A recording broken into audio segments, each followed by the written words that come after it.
profesi LSP, BNSP. Ya. Jadi bayarnya ke sana.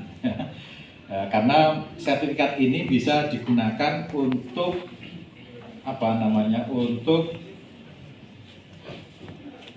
mencari pekerjaan juga. Karena saat ini RPH kemudian RPA itu butuh yang namanya juru sembelih halal yang bersertifikasi kompetensi. Kalau kita terampil dalam penyembelihan sesuai dengan syariat Islam, ya halal, dagingnya halal, ya, produknya halal. Tetapi ketika secara formal, ya, seseorang pelaku usaha itu ingin mendapatkan sertifikasi, maka sertifikasi itulah yang digunakan. Siapa penyembelihnya, sudah bersertifikasi atau belum? Ini jadi kedua-duanya penting ya, tetapi untuk yang sertifikasi ini secara formal itu legal itu sebagai juru sembelih halal. Jadi Bapak Ibu sekalian, walaupun sudah terampil ya, tapi kalau belum tersertifikasi mungkin belum disebut dengan juru sembelih halal. Jadi paham ya Bapak Ibu sekalian? Untuk selanjutnya nanti akan kami serahkan kepada para narasumber untuk bisa mendampingi Bapak Ibu sekalian hingga siang nanti.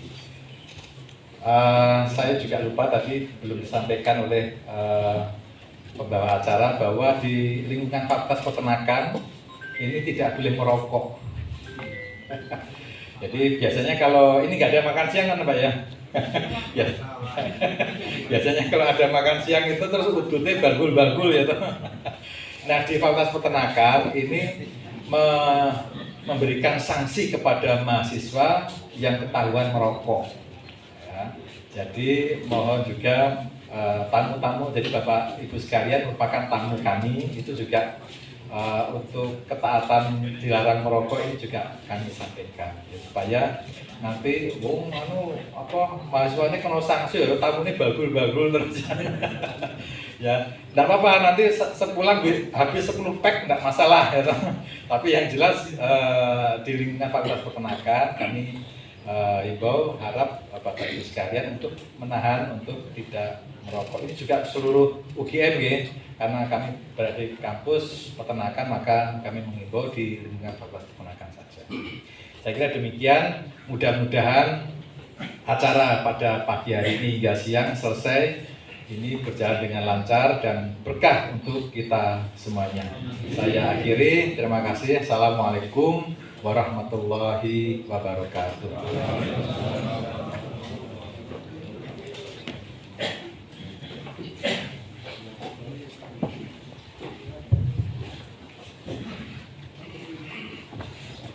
Baik, terima kasih kami sampaikan kepada Bapak Dekan atas sambutan sekaligus pembukaan kegiatan pada pagi hari ini. Semoga sambutan yang diberikan dapat menjadi motivasi bagi kita semua dalam mengikuti rangkaian kegiatan ini dengan sebaik-baiknya. Selanjutnya akan ada dilanjutkan dengan sesi foto bersama, yang mana kemudian para hadirin dimohon untuk bisa berdiri di depan kursi masing-masing untuk menjalankan sesi foto bersama.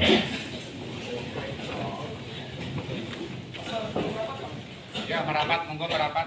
Yang pastikan kita. Ya. Merapat ke tengah. Monggo yang masih di belakang kursi, silakan di depan kursi.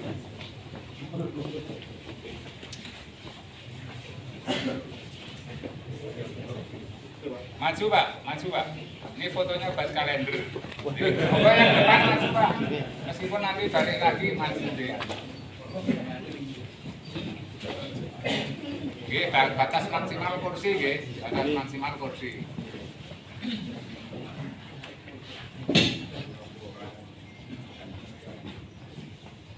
Informal dulu ya.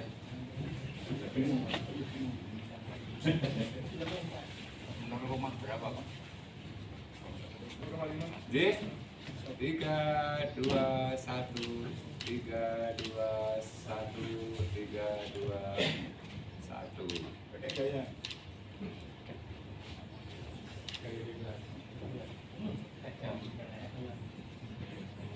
Masih. Saya yang formal. Beneran. Mau mainan ya?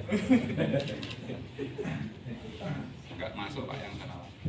Boleh merapat lagi Pak yang bagian sini. Maksimal kursi nggih. Kiri sana kursi mboten kebet. Oke, 3 2 1 sak mlebune.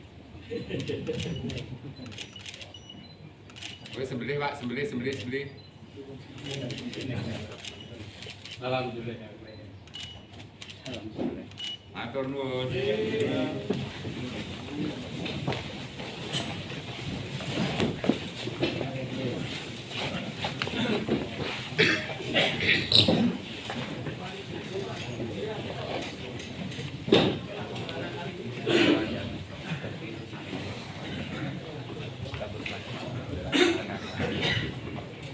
Baik, terima kasih.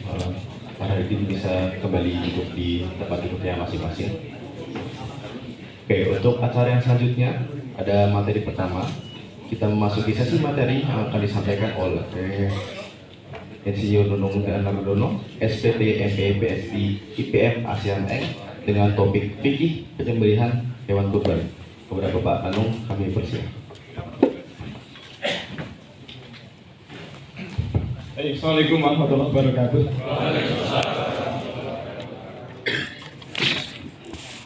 Innal hamdalillah nahmaduhu wa nasta'inuhu wa nastaghfiruh wa na'udzu billahi min shururi anfusina wa min sayyiati a'malina may yahdihillahu fala mudilla lahu wa may yudlil fala hadiya lahu asyhadu an la ilaha illallah wa asyhadu anna muhammadar rasulullah.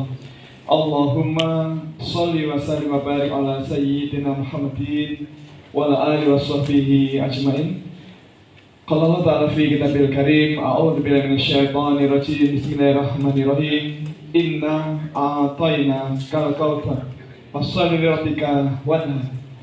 Wa qala ta'ala fi kitabil karim, a'udzu billahi minasyaitonir rajim. Bismillahirrahmanirrahim. Wa id ta'adzana rabbukum la syakartum la zidannakum wa la in kafartum inna adzabi lasyadid. Bapak Ibu yang kami hormati dan yang dimuliakan oleh Subhanahu wa Ta'ala, lebih khusus Pak Dekan tentunya. Bapak Ibu, Pak Dekan ini juga beliau Direktur LP POM untuk sertifikat halal DIY. Jadi beliau sangat paham tentang sertifikasi halal, makanya tadi disampaikan seperti itu. Kemudian juga disampaikan bahwa di pelaksanaan UGM itu ada jagal halal UGM yang memfasilitasi Bapak Ibu yang ingin mendapatkan sertifikat disampaikan. Bapak Ibu, marilah kita bersyukur pada Allah Subhanahu wa Ta'ala karena anugerah Allah di pagi menjelang siang hari ini kita bisa hadir di auditorium pelaksanaan UGM ini, dan tentu ini bagian dari takdir Allah karena banyak yang protes ke kami sudah mau daftar tapi nggak bisa. Jadi memang flyer itu kita share memang biasanya dibuat mepet. Karena kita buat Rabu kemarin, kemudian Rabu sore kita share, malam jam 10:04 sudah full book 200 peserta. Beberapa orang maksa pengen masuk, pengen hadir, saya bilang, wah ini tempatnya cuma 190, apakah berkenan kalau duduk di bawah? Jadi memang antusiasme masyarakat luar biasa, dan ini kan sudah tahun yang ke-12. Dan di tempat-tempat yang lain sudah banyak acara semacam ini, tapi nampaknya banyak yang datang ke UGM karena barangkali kepengen jadi masuk UGM. Kuliah UGM. Dan kalau ada orang nanya, emangnya susah ya mau ke UGM? Gampang. Bisa lewat Mirota kampus bisa, Bundaran. Lewat itu Selokan Marwan ya bisa, atau Mirota Kejaya ya bisa. Jadi tidak susah. Oke. Mudah-mudahan silaturahim kita di siaring barokah dan Bapak Ibu semuanya Allah diberikan rezeki yang berlimpah untuk kali ibadah, dan semoga panjangan semuanya Allah diberikan surga dunia wal akhirat. Yang kedua, semoga salawat dan salam senantiasa Allah limpahkan kepada baginda Rasul Muhammad SAW, dan semoga Allah limpahkan pula kepada keluarga beliau, juga sahabat beliau, para tabi'in, para alim ulama, dan semoga terlimpah ruah pula kepada kita sekalian yang hadir di tempat ini. Bapak Ibu yang berhormat dan yang dimuliakan Subhanahu wa Ta'ala, karena yang hadir itu ternyata tidak ada yang jamaah pengajian, jadi semuanya ustadz, minimal pengurus takmir masjid dan panitia kurban. Jadi kan orang-orang penting ini tokoh-tokoh penting. Makanya kita tidak akan menyampaikan materi, tetapi titip materi saja begitu. Sepakat ya? Jadi mohon nanti disampaikan ke tetangga, ke Saiful Kurban, ke masyarakat di sekitar panjenengan, dan juga jemaah pengajian panjenengan. Jadi kalau ada hal yang baik, monggo disampaikan ke tetangga dan kolega kita. Nah kemudian kalau ada hal-hal yang kok berbeda dengan yang ditangkap selama ini, tidak masalah. Jadi beda pendapat itu biasa. Jangankan kita, para imam saja beda pendapat. Para ulama juga beda pendapat, apalagi yang bukan ulama seperti kami bertiga. Kami kan bukan ulama, jadi kalaupun ada berbeda pendapat itu sesuatu yang biasa dan tidak perlu untuk bahan debat. Kalau bisa diterima monggo, tidak ya tidak masalah gitu. Jadi pakat Bapak Ibu ya. Kemudian Bapak Ibu mohon nanti kita ingatkan ke tetangga kita, ke masyarakat bahwa ibadah kurban itu ternyata memang bukan berasal dari bahasa Indonesia kurban, tetapi dari bahasa Arab kurban yang kurbanan yang bermakna dekat. Jadi tujuan ibadah kurban bukan untuk kurban harta, jiwa, benda, apalagi binatang, tidak begitu, tetapi untuk takarub, untuk mendekatkan diri kita kepada Allah Subhanahu wa Ta'ala. Nah harapan kita setelah kita dekat dengan Allah, mudah-mudahan doa-doa kita dikabulkan Allah Subhanahu wa Ta'ala. Harapan-harapan kita diijabah Allah Subhanahu wa Ta'ala. Terus segala macam penyakit yang ada di tubuh kita disembuhkan Allah Subhanahu wa Ta'ala dan seterusnya. Nah, ulama sepakat Bapak Ibu, ibadah kurban hukumnya adalah wajib bagi yang mampu atau minimal sunnah muakkadah. Sunnah muakkadah itu adalah sunnah yang mestinya diupayakan bisa dilaksanakan. Nah, ini kan dikaitkan Bapak Ibu, mohon maaf, seperti ibadah dalam rukun Islam. Bapak Ibu maaf, ini kan para ustadz semua yang lalu ini, boleh ya ya. Bapak Ibu, rukun Islam ada berapa ya? 5. 1, syahadat. 2, sholat. 3, puasa Ramadan. 4, zakat. 5, haji. Nah dari 5 rukun Islam yang wajib kita laksanakan kalau kita mampu yang mana? Haji. Kalau zakat wajib nggak? Kalau kita mampu wajib, berarti haji dan zakat. Kalau puasa Ramadan wajib nggak? Wajib, berarti haji, zakat, puasa Ramadan. Kalau sholat wajib apa tidak? Kalau kita tidak bisa sholat dengan berdiri, boleh apa tidak sholat sambil duduk? Boleh. Kalau dengan duduk tidak bisa, boleh apa tidak sholat sambil tidur? Tidak boleh. Kalau sambil berbaring boleh. Sambil tiduran boleh. Tapi kalau sambil tidur ini dibaca apa? Nah, tetapi kalau dengan berbaring pun tidak bisa, ya sudah disolatkan. Nah, kurban juga sama Bapak Ibu. Kurban itu wajib kalau kita mampu. Kalau kita tidak mampu, maka kita lepas dari kewajiban itu. Ini dikaitkan di sebuah hadis di mana Rasul pernah bersabda, barang siapa yang oleh Allah telah dimampukan untuk berkurban, namun enggan melaksanakannya, maka janganlah ia dekat-dekat dengan tempat sholat kami. Bapak Ibu, ini kalau bahasa kasar, Bapak Ibu pernah bersolawat? Aneh pertanyaannya. Setiap hari kita bersolawat untuk apa? Satu, agar dimudahkan dalam segala urusan. Yang kedua, mendapat syafaat. Kita berharap syafaat, tapi kira-kira Rasul memberikan syafaat apa tidak? Kita berharap dapat syafaat beliau, tapi kira-kira beliau memberikan syafaat ke kita apa tidak? Ini maaf, ini hadis ini Pak. Kalau versi saya, bahasa kasarnya adalah kalau hanya bersolawat tetapi tidak menjalankan sunnah Nabi, maka jangan berharap syafaat itu. Kira-kira begitulah. Sekarang ada nggak Bapak Ibu orang-orang yang suka bersolawat tetapi tidak mau melaksanakan sunnah Nabi kurban? Ada apa tidak? Makanya umat Islam itu ketika dituntunkan untuk berkurban, ternyata terbagi menjadi beberapa kelompok. Kelompok pertama adalah kelompok umat Islam yang secara materi mampu, kemudian menyadari bahwa nikmat Allah itu sangat banyak, diberikan istri yang salihah, diberikan anak-anak yang baik, diberikan tempat bekerja mencari nafkah yang baik, diberikan rezeki yang berlimpah, diberikan rumah yang nyaman, diberikan masjid yang dekat dengan rumah, bahkan masjidnya ber-AC, dapatnya tebal dan seterusnya. Maka kemudian yang perasaan kemudian berkurban. Nah, kelompok yang pertama ini adalah kelompok yang paling dimuliakan, dan alhamdulillah kelompok ini hari ini semua datang di auditorium ini, insyaallah. Kelompok yang kedua adalah kelompok hamba Allah secara materi tidak mampu, kemudian tidak berkurban. Oke, nggak ada masalah. Memang tidak mampu, nggak masalah, tidak berkurban. Kelompok yang ketiga adalah kelompok hamba Allah secara materi tidak mampu, kemudian ingin mendapatkan kemuliaan berkurban. Maka kelompok yang ketiga ini kemudian bergabung ke masjid untuk membantu prosesi ibadah kurban. Ini bagus. Tapi ada kelompok yang keempat. Bapak Ibu, kelompok yang keempat adalah kelompok yang dicela. Kelompok yang dicela ini adalah kelompok hamba Allah yang secara materi mampu tetapi selalu tiba-tiba merasa miskin. Dan merasa miskinnya itu rutin sama sekali menjalani ibadah Quran. Nah Bapak Ibu, saya yakin di aula di auditorium ini tidak ada yang seperti itu, tidak ada. Tetapi di luar tempat ini ada. Sama juga di masjid kita tidak ada, tapi di luar masjid itu ada. Tetangga kita yang secara materi mampu tetapi selalu tiba-tiba merasa miskin. Termasuk di tempat kami di Tembiang juga Pak. Lalu kok tahu dari mana? Ya karena mereka perokok. Mohon maaf Bapak Ibu, perokok itu definisinya adalah orang yang bukan merokok, tapi orang yang istiqomah setiap hari berusaha membeli dan merokok minimal 1 bungkus. Kalau cuma satu-satu itu bukan berokok, ya orang-orang iseng aja barangkali. Nah Bapak Ibu, pertanyaannya, adakah perokok yang miskin? Ada atau tidak perokok yang miskin? Banyak? Yakin? Oke, mari kita berhitung. Rokok itu harganya berapa? Bu, rokok kita dulu begini Bu. Gak pernah beli rokok ditanya. Harga rokok berapa? Ada yang tahu kan? 20.000. Pak Nabi berapa ya Pak? Saya kata Bu. Ada berarti ada yang 50, ada yang 40, 30, yang 20 ada. Oke, kalau yang tengah-tengah, kalau seseorang bisa, oh iya, oke, 1.000.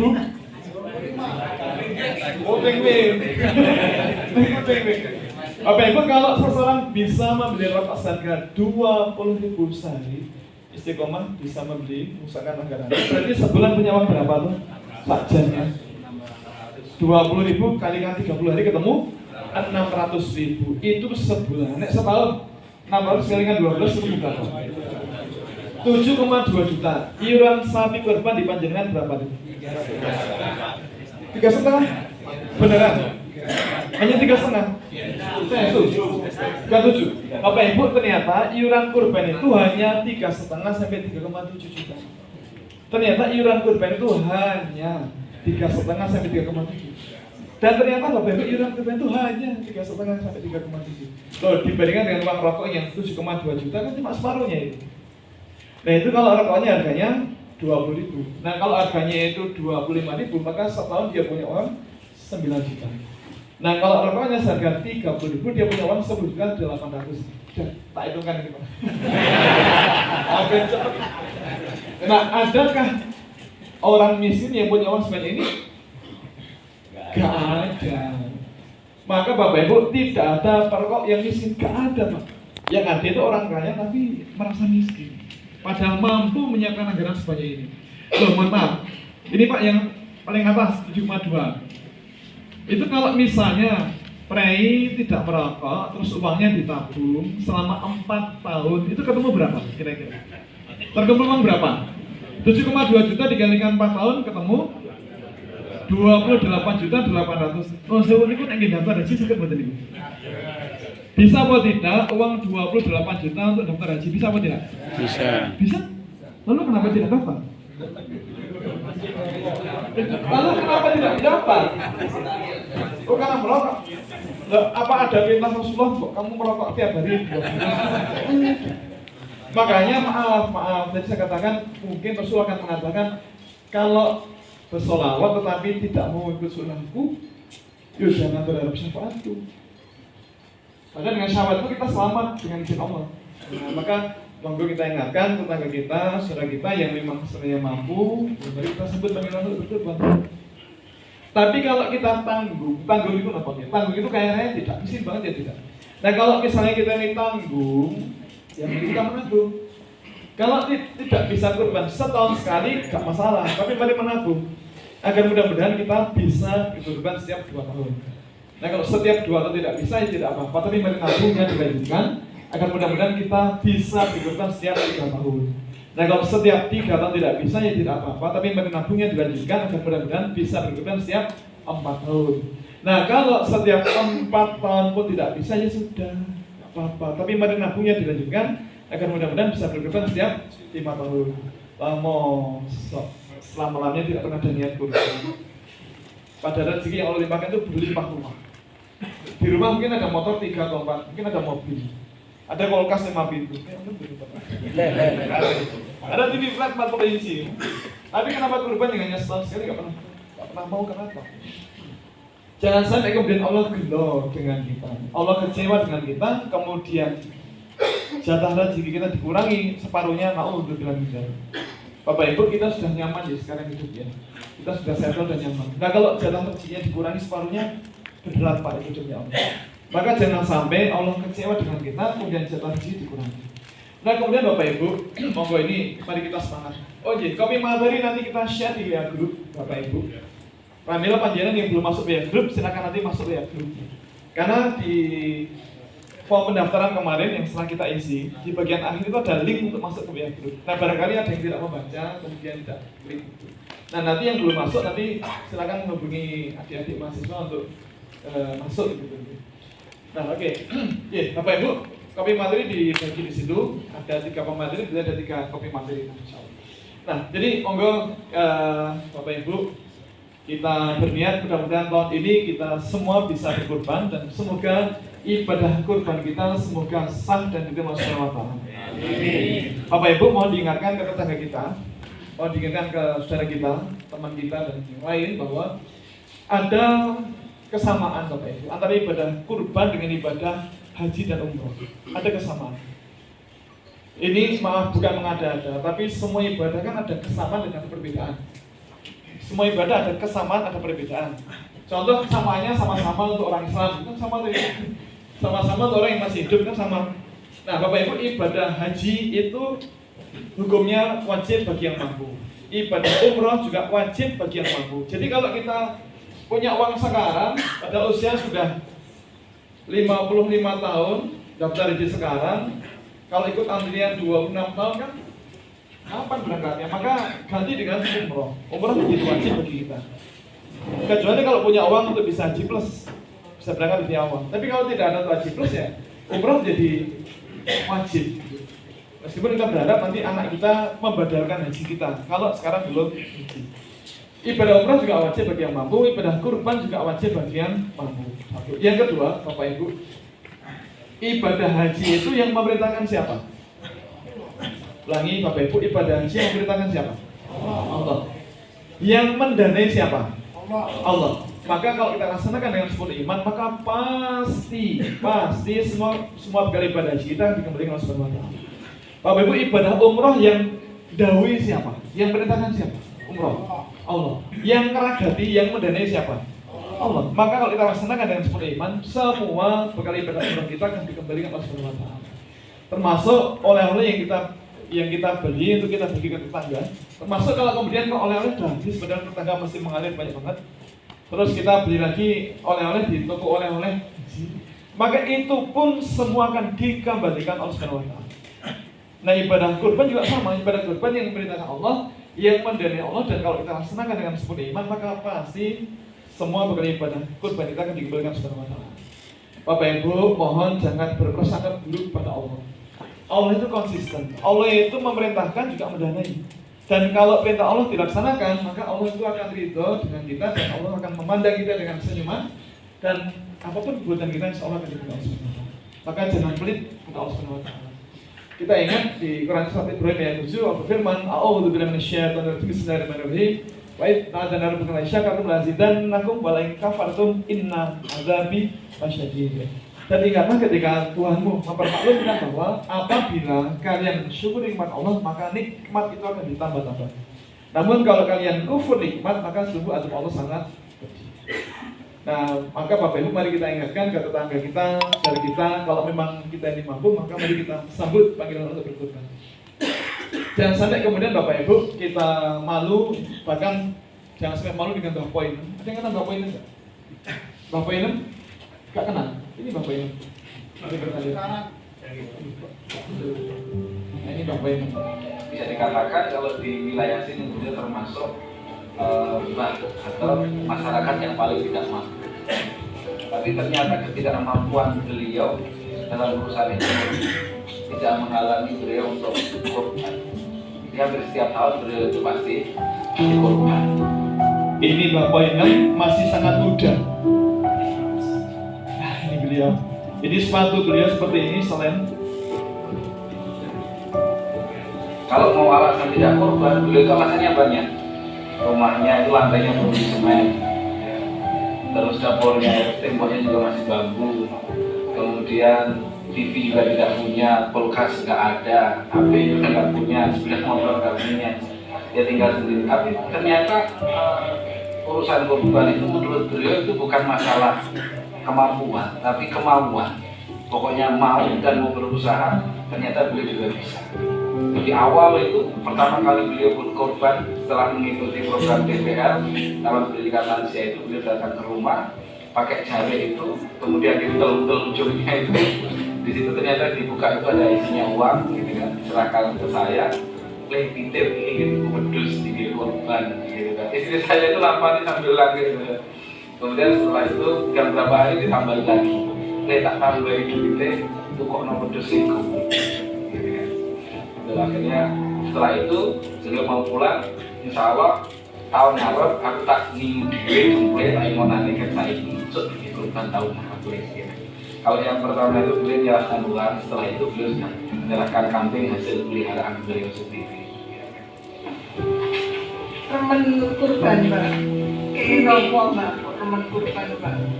Belum beli masih katanya penak. Mbak bukan eman-eman Mbak. Buatan los pulau. Los.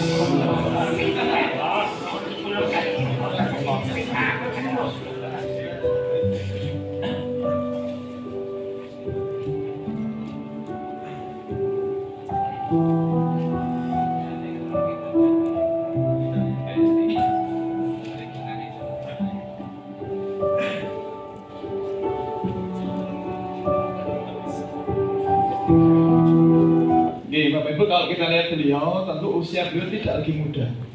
Dan di usia beliau sangat paham bahwa kelak beliau pun akan juga meninggal. Dan Bapak Ibu, tadi apa alasan beliau kok pengen kurban sekali? Agar kalau meninggal dimudahkan Allah. Itu alasannya sederhana tapi tepat demi Allah. Nah, maka Bapak Ibu, Mbah Poyana aja bisa. Padahal tidak punya motor, tidak punya kulkas, tidak punya TV, tidak punya laptop, tidak punya sepatu yang bagus, tapi belum bisa. Nah, jangan sampai kita malu belum bisa, kenapa kita bisa.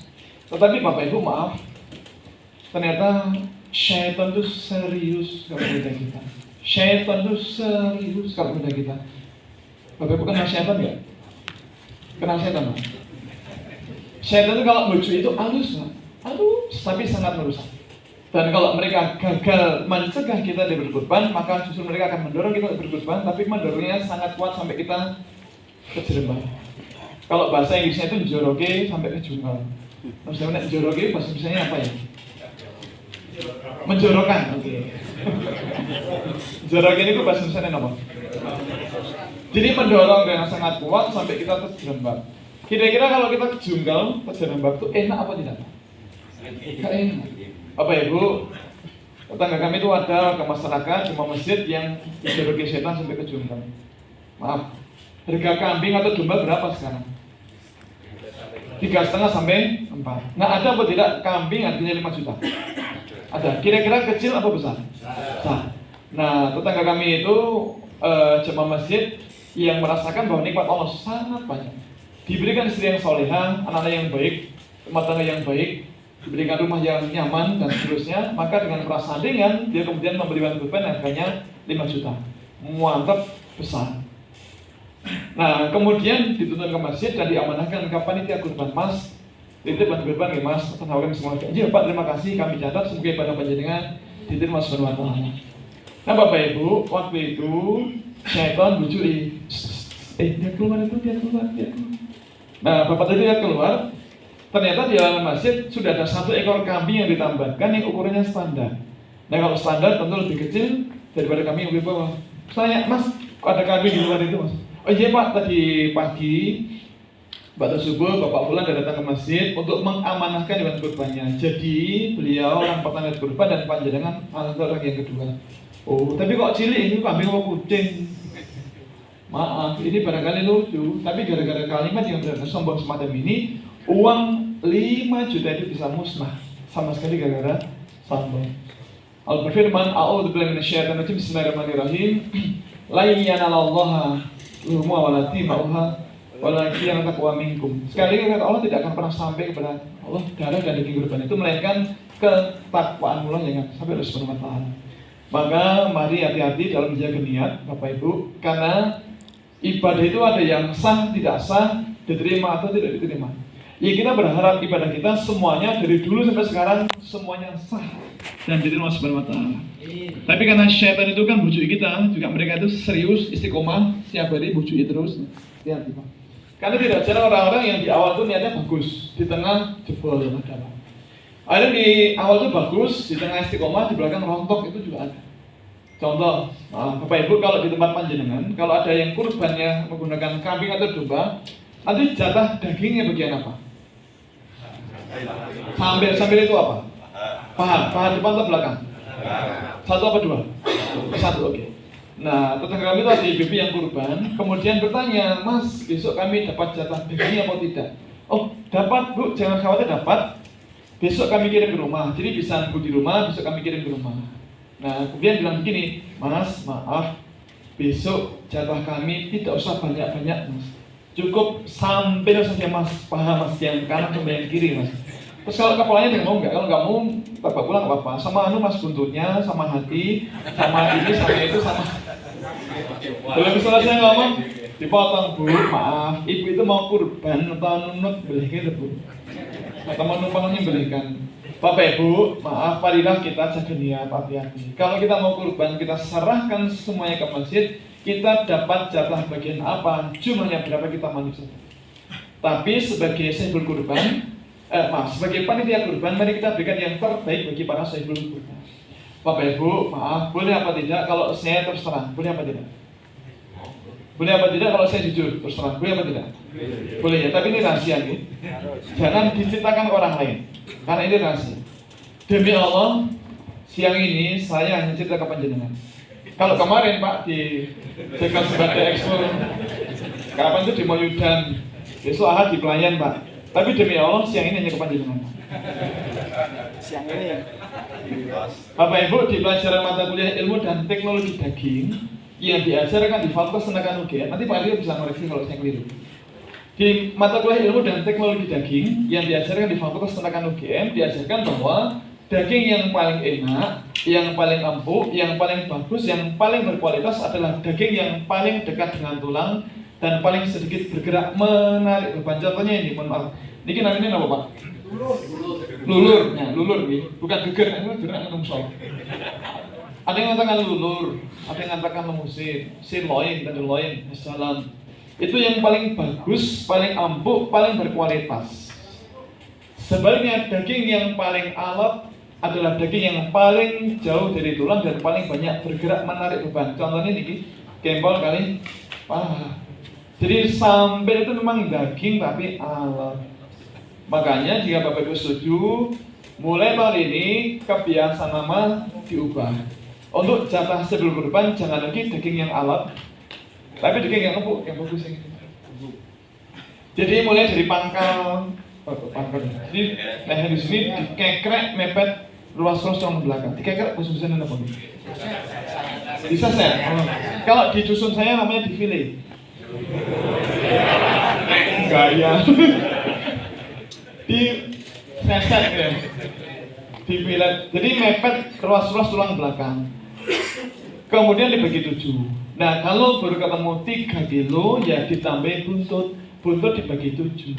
Tetapi maaf, kalau Bapak Ibu setuju bahwa buntut mulai tahun ini termasuk jatah sebelum kurban, maka mohon terlebih dahulu diumumkan ke masyarakat bahwa mulai tahun ini buntut termasuk jatah sebelum kurban. Kenapa ini penting? Karena kalau tidak diumumkan, saya khawatir buntut akan mengulangi kebiasaan lama di mana dia suka menghilang. Betul apa tidak? Tadi itu di sini ada buntut, Pak. Sekarang dia hilang entah kemana. Tapi kalau kita umumkan bahwa buntut termasuk jatah sebelum kurban, maka insya Allah buntut selamat. Tetapi Bapak Ibu, sebagai sebelum kurban, kita dapat jatah bagian apa, jumlahnya berapa kita manut saja. Kalau kita ikhlas, pasti Allah akan ganti dengan yang jauh lebih banyak. Nah, dan hati-hati Bapak Ibu, karena godaan syaitan tidak hanya untuk sebelum kurban. Kita panitia kurban digoda setan apa tidak? Contohnya apa? Apa contohnya? Wah, balik pringsilan lumayan tuh. Tempat saya itu daging ya. Itu kan pringsilan. Di tempat kami itu daging loh Pak, beneran. Jadi ada nateli dengan sangat serius. Jadi daging di antara dua tulang itu diteli setelah banyak dilagi. Bawa pulang loh. Ini para sedulur kurban itu iuran 3,5 juta. Ini malah nyolong. Kadang buntut yang hilang. Gak nyapring silang. Kenapa pringsilan? Enak ya. Paling enak katanya. Buntut macam-macam Pak. Nah, juga panitia kurban kadang-kadang khilaf begini, memamerkan. Oh, gunaku sapi 10, gunaku 50. Jadi memamerkan jumlah hewan kurban yang diamanahkan. Kalau bagi kita Pak, yang anggota Jamiyah, ada yang anggota Jamiyah? Ada? Jamiyah? 1, 2, 3, 4, 5. Jamiyah itu apa? Jagal musim Rioyo. Lo kan aslinya kan Jamiyah. Sekarang baru nyamar jadi yang lain. Iya. Apa itu? Rombongan jagal. Salah sekali. Rajali. Oke. Bagi kita yang biasa menyembelih, godaannya adalah memamerkan kualitas peso kita. Peso ini tanpa diasah bisa nyembelih sapi 5. Oh, cuma 5 itu seket. Dipamerkan. Atau gini, memamerkan karena menyembelih sapi beratnya 10 ton. Dipamerkan ke seluruh dunia.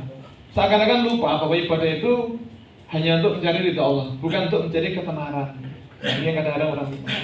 Nah, maka kita utamakan ikhlas ketika beramal, karena niat itu kan sangat tergantung dengan amal itu kan sangat tergantung dengan niat.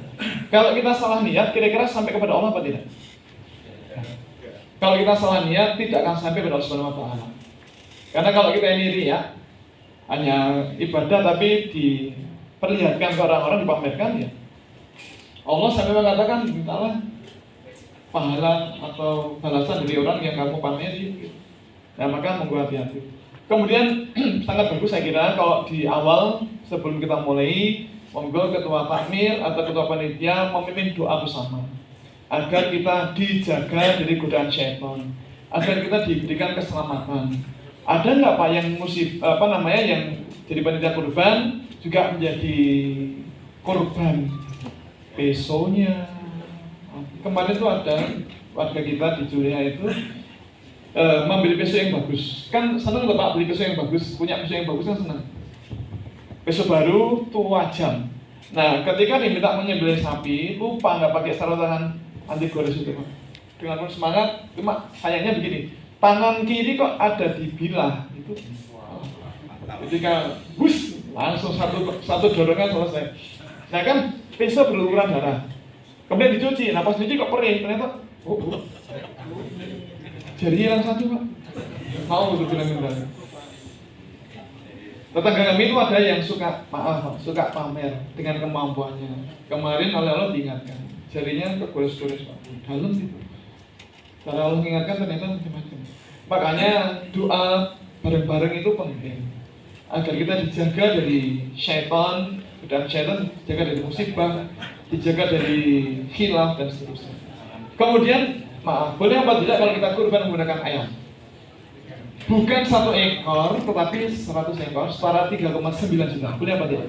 Jadi gini, misalnya ada tetangga kita pengen kurban, katakan Pak, Bu, kalau itu pengen kurban, tetapi sekarang lagi nggak pegang uang. Kan Bapak Ibu tahu, saya itu punya kandang ayam di Degan di sana. Nah, besok hari Ahad itu kan pas panen. Nah, silakan ambil ayam saya 100 ekor, itu setara 3,9 juta untuk kurban. Nah, kalau ada tetangga pengen kurban begitu, boleh apa tidak? Boleh apa tidak? Boleh. Caranya, ayamnya dijual, terus uangnya diberikan kambing atau domba atau ikut iuran.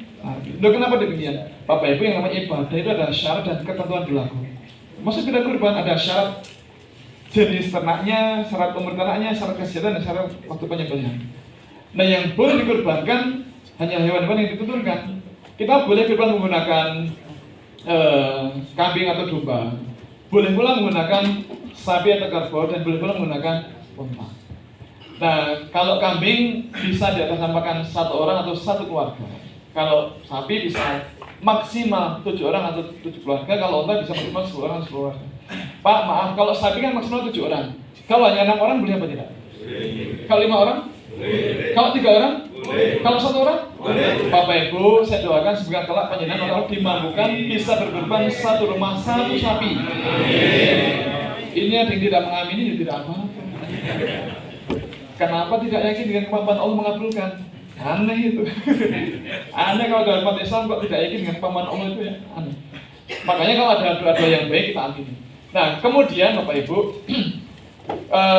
kok ada ya orang yang kurbannya digilirkan. Tahun lalu, sebentar, tadi Pak Rasul kan tidak pernah kurban menggunakan ayam. Nah, karena tidak pernah kurban menggunakan ayam, meskipun dagingnya lebih banyak, maka jangan kita lakukan. Jangan dilakukan. Kenapa? Karena semua ibadah itu kan hukumnya haram kalau tidak ada tuntunannya. Semua ibadah tidak boleh kita lakukan kecuali yang ada tuntunannya. Nah, karena Rasul tidak pernah kurban menggunakan ayam, para istri Rasul tidak pernah kurban menggunakan ayam, dan para sahabat Rasul tidak pernah kurban menggunakan ayam, maka jangan dilakukan. Termasuk Bapak Ibu, kok ada yang kurbannya digilirkan ya? Tahun lalu kurban atas nama suami, tahun sebelumnya atas nama istri, dan tahun ini di atas namakan anaknya yang baru kelas 2 SD. Nah, pertanyaannya, pernahkah Rasulullah kurbannya digilirkan? Tidak pernah. Pernahkah pernahkah istri Rasul kurbannya digilirkan? Tidak pernah. Pernahkah para sahabat Nabi kurbannya digilirkan? Tidak pernah. Nah, karena tidak ada tuntunannya, maka mohon jangan dilakukan. Kenapa? Karena ibadah kurban bukan ibadah perseorangan, tapi ibadah keluarga. Ada hadis dari apa? Ini Pak, hadisnya sahih. Beliau pernah nanya kepada Ayyub Ansari tentang bagaimana kurban di masa Rasul, maka dijelaskan bahwa dahulu biasa di masa Rasul seorang berkorban 1 ekor kambing di atas namakan dirinya dan 1 keluarga. Maka kurban yang benar adalah kurban atas nama keluarga. Jadi kalau kita sudah menikah, misalnya Pak Suradal sudah nikah ya. Nah, kurban atas nama keluarga Pak Suradal, kurban atas nama keluarga Pak Nafis, kurban atas nama keluarga Pak Muhammad. Atau kalau suami panjenengan sudah menuju ke rahmatullah, maka boleh kurban atas nama keluarga Ibu Fulana. Tetapi kalau masih sendiri dan Allah masih sudah cukup rezekinya, maka kurban atas nama Mas siapa atau Mbak siapa. Ini alhamdulillah anak kami yang pertama kan sudah kerja, sudah banyak penghasilan, dia sudah mau mulai kurban tahun ini. Alhamdulillah. Meskipun keseharian masih makan di rumah, kadang kalau pergi masih dompleng abinya, tetapi dia sudah banyak penghasilan dan belajar kurban mulai tahun ini, tidak bisa kurban sendiri. Nah, kemudian boleh apa tidak kalau kurban menggunakan cempe, anak kambing? Boleh apa tidak? Boleh apa tidak? Boleh. Kalau menggunakan kambing? Boleh. Nah, kalau ada orang ibadah menggunakan logika, kalau kurban menggunakan pedet itu boleh apa tidak? Anak sapi. Pak, Bu, pedet itu ukuran tubuhnya lebih besar daripada kambing. Kambing kan boleh. Nah, kalau pedet boleh apa tidak? Tidak boleh. Kenapa nggak boleh? Nah, karena belum umur. Loh, kenapa belum umur? Tidak boleh karena belum poel. Loh, kenapa belum poel? Rasul bersabda, janganlah kalian menyembelih hewan kurban kecuali yang telah musinah.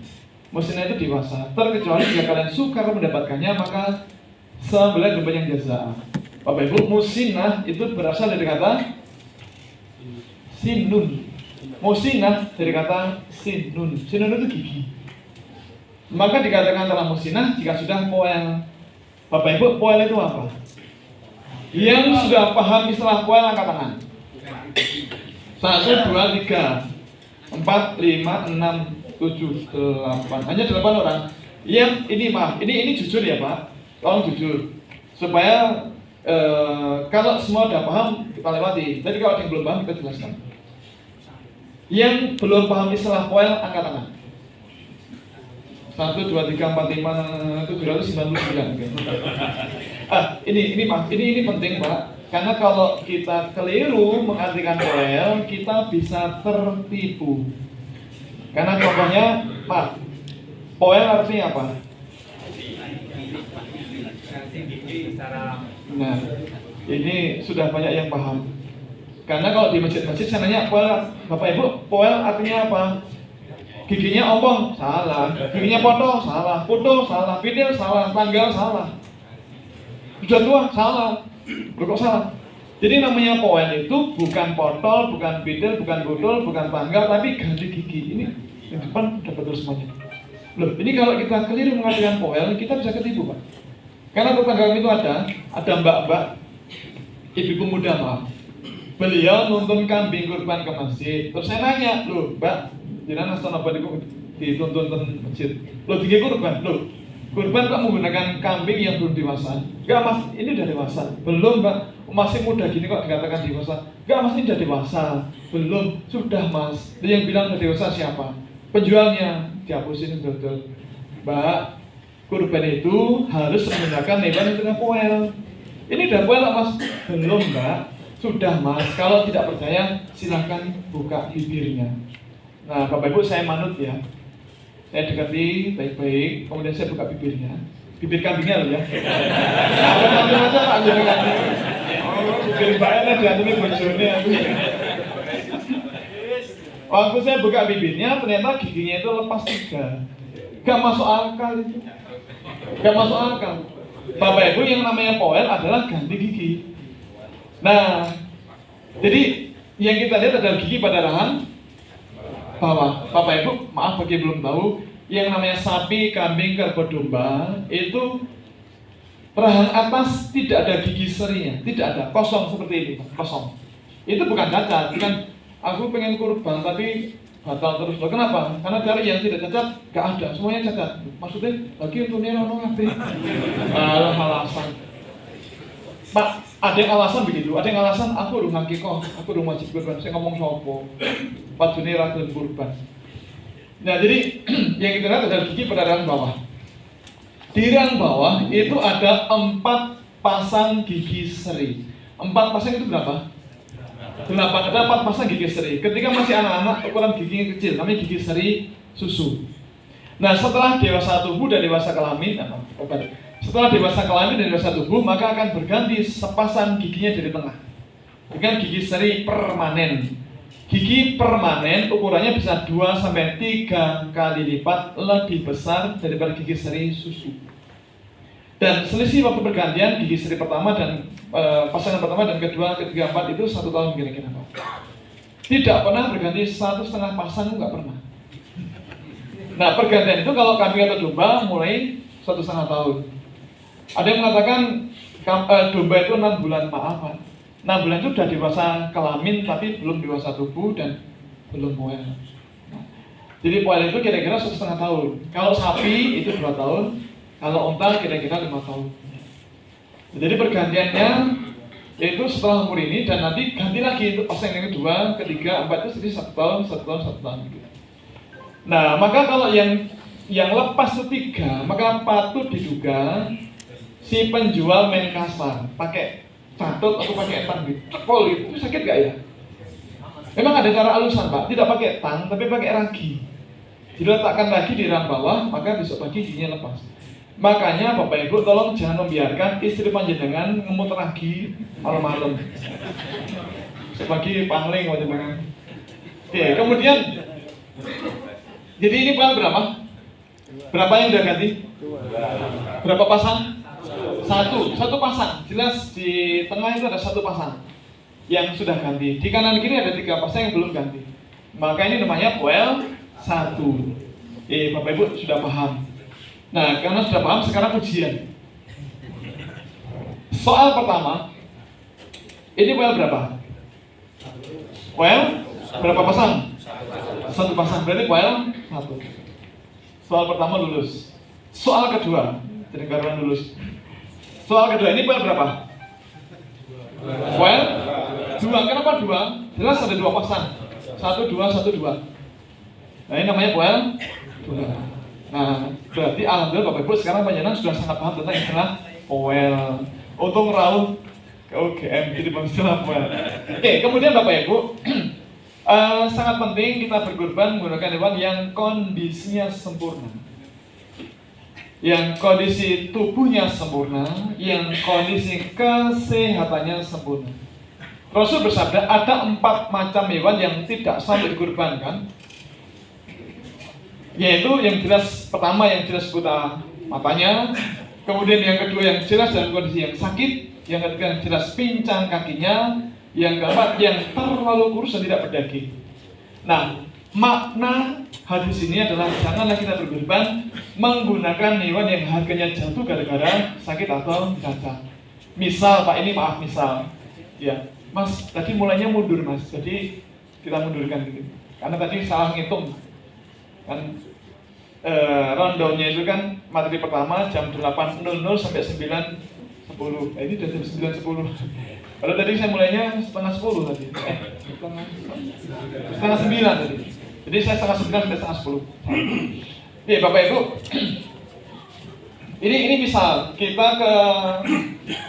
Sabang ke Pasar Hewan. Sabang itu bulan. Ke Pasar Hewan Sabang. Nah, terus kita lihat, ya ada kambing bagus Pak nih. Ini kan bagus nih, kambingnya putih bersih. Yang ini loh Pak. Yang ini Pak. Gak bisa lihat yang ini. Yang ini, Bapak Ibu pernah lihat mobil SMK? Tapi tahu ya? Oh, ini katanya loh ya, di Jakarta itu ada 5.000-an mobil SMK yang jalan-jalan. Nah, ada teman mengatakan, tenang nih, saya itu tiap hari di Jakarta kok gak pernah melihat. Ya, hanya orang-orang tertentu yang bisa melihat. Hanya orang-orang tertentu yang bisa melihat. Nah, jadi ini Pak, ini kan bagus nih kambingnya, badannya bagus, punggungnya juga datar, peker, sehat, lincah, bagus begitu ya. Kemudian tanah, waktu kita lihat ini pedagangnya datar. Monggo lho Pak, nih usahakan mendo.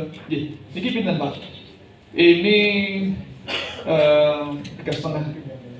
3,5. Boleh kurang? Ya boleh. Kalau 2,5, oh jangan. Kita udah biarin 2 tahun. Kalau 3, gini aja kalau mau 3,4. Oke, jadi sepakat. Nah, pas mau dibayar dicari kelemahannya. Cari, Pak, ini maaf, ini kenapa kok tanduk yang kanan patah? Oh, kemarin itu dia berkelahi sama temannya dan kalah. Oh, berarti dia cacat ya? Iya sih, ya kalau cacat ya jangan 3,4, udah 3 juta.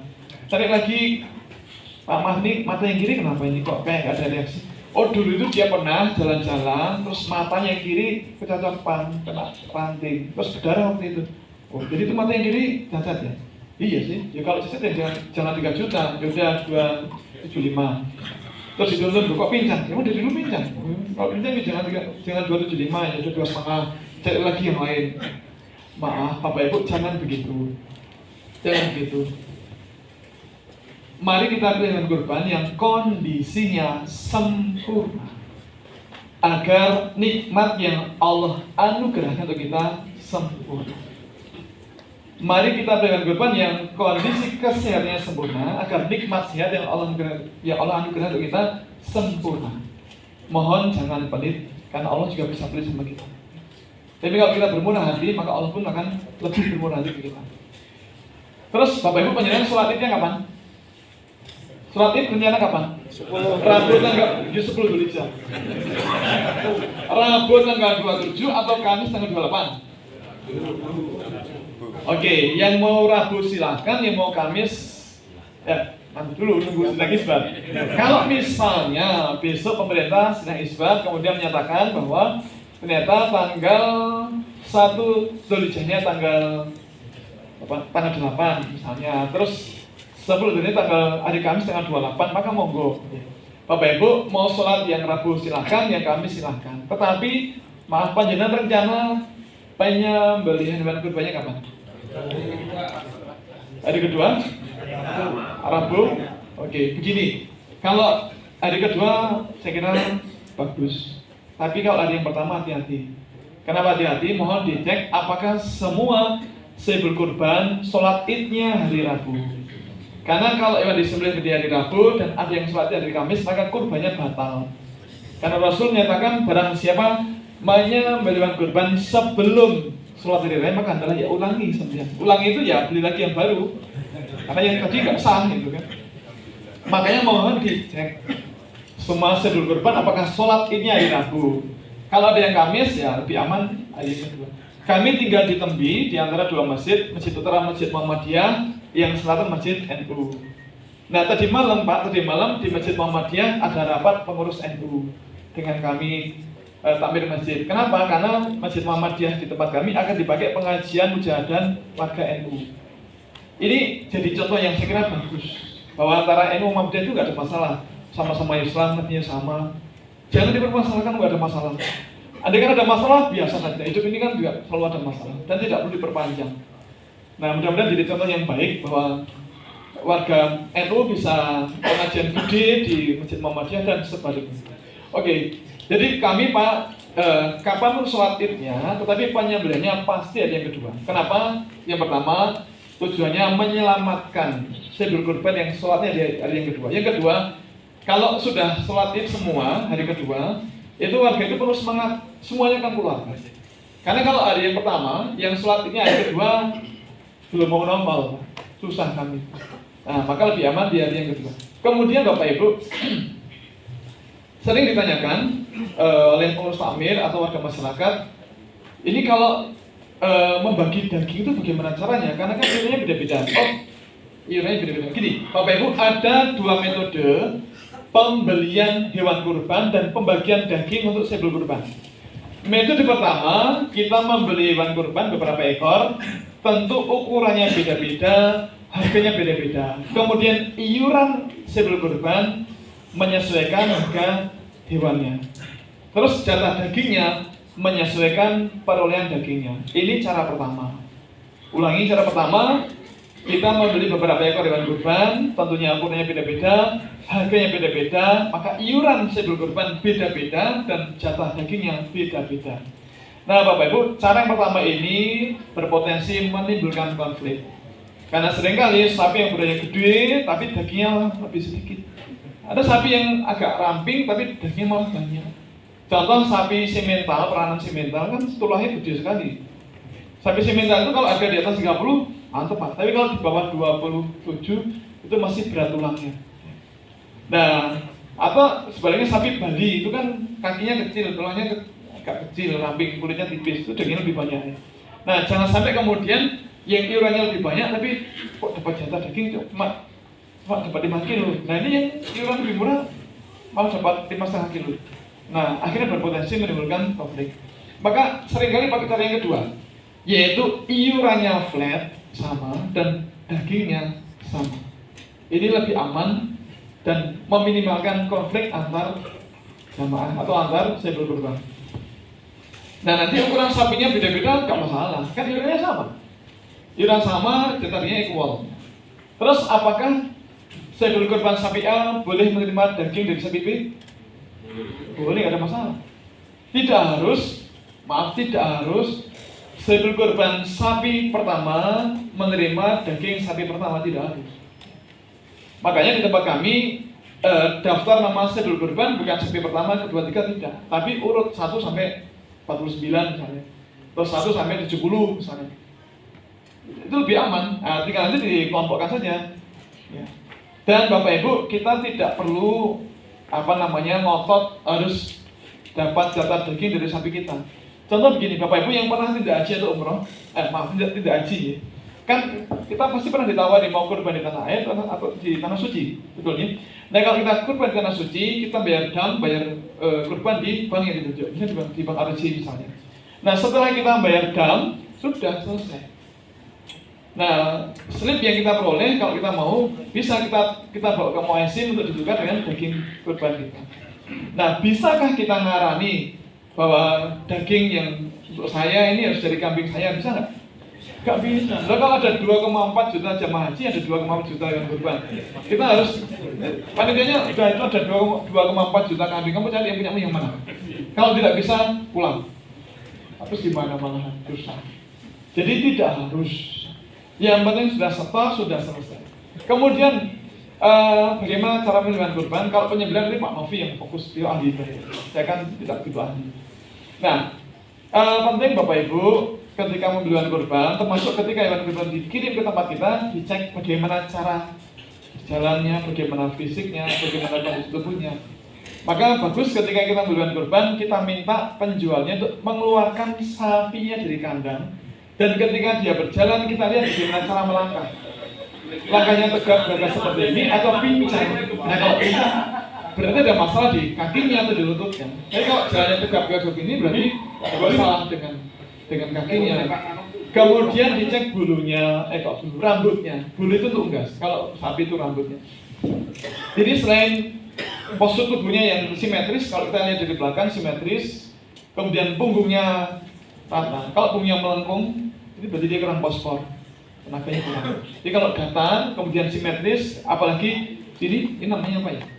Ini sudah berenduk gitu ya, berarti sudah gemuk. Kemudian cek kaki, ini PMK naik lagi, penyakit flu dan flu naik lagi, mau dicek kaki dan mulut ya. Kemudian kalau udah kena PMK, terus dia jadi makannya kan susah, sakit kan. Nah terus berat-berat mesti langsung susut, cepat kan. Nah kemudian mata harus bersih gitu. Kemudian moncong harus sedikit basah berembun. Karena kalau kering berarti malah tidak sehat. Memang sapi harus begitu. Kemudian jangan membeli hewan yang dipelihara di tempat sampah. Karena dia akan makan apapun yang ada di situ. Termasuk mungkin kertas. Kertas kan dari tanaman. Nah, kalau di situ ada orang membuang batu baterai bekas karena hujan, kena apa-apa kan nanti terus leakage apa ya? Rusak, kemudian bahan kimianya larut, kena air kemana-mana, terus dimakan sapi, masuk ke perut, jadi daging dan seterusnya kan. Resiko tinggi. Jadi menyebabkan kanker. Kemudian Bapak Ibu, ini penting kadang ditanya orang ya. Bagaimana cara paling mudah menghitung kebutuhan jatah daging untuk sedul kurban? Cara paling gampang Bapak Ibu adalah setelah daging kita pisahkan dari tulang, kita timbang dapatnya berapa, terus dibagi 21. 21 itu dari mana? Dari mana angka 21? Iya, 21 itu 7 kali 3. Jadi saya berkurban kan maksimal sepertiga bagian. Nah, kemudian kalau sapi kan 7 orang, ya paling gampang dibagi 21 itu aja. Paling gampang. Kemudian setelah saya berkurban, ini penting Pak. Setelah saya berkurban mendapat jatah daging sebagai sebelum kurban, apakah kita masih boleh mendapat jatah lagi sebagai warga masyarakat dan atau panitia? Ini penting Pak, agar kita tidak melanggar syariat agama. Tolong Pak dijawab. Boleh nggak setelah kita sebagai sebelum kurban kita mendapat jatah daging lagi sebagai warga masyarakat dan atau panitia kurban? Boleh apa tidak? Yang berpendapat boleh angkat tangan. 1, 2, 3, 4, 5, 6, 321. Yang berpendapat tidak boleh angkat tangan. 1, 2, 3, 4, 5, hanya 5, 6, 7. Yang bingung ada angkat tangan. Ternyata ada. Oke Bapak Ibu, terima kasih karena kami di UGM ada aturan. Kami di UGM itu ada aturan ketika kuliah, ketika dosen bertanya maka mahasiswa wajib merespon. Ketika ditanya, wajib menjawab. Jawaban salah tidak masalah. Bukan, oh salah, pulang kamu. Tidak. Loh namanya orang belajar kan, ya kadang salah kan. Tidak ada masalah, biasa saja. Nah, tapi harus merespon. Bapak Ibu, izinkan saya matur ke panjenengan. Ini penting, agar kita tidak melanggar syariat agama. Para ulama bersepakat, Bapak Ibu, setelah kita sebagai sebelum kurban mendapat jatah daging sebagai sebelum kurban, maka kita tidak boleh lagi menerima jatah daging sebagai warga masyarakat dan atau panitia kurban jika yang disembelih di tempat kita hanya 1 ekor.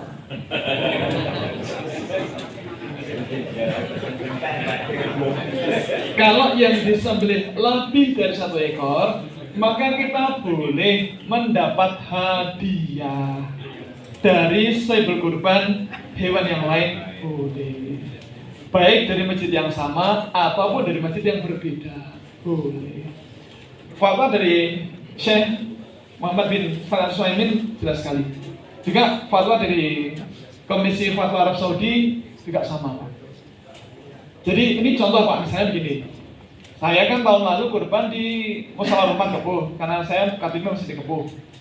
Saya ketua takmir di situ, juga yang menyembelih, juga panitia. Maka kami dapat jatah daging sebagai sebelum kurban 6 kilo.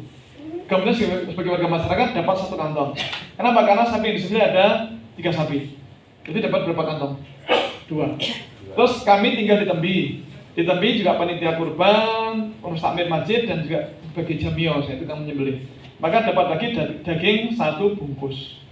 Kemudian di Fakultas Tenaga UGM, saya ketua takmir masjid.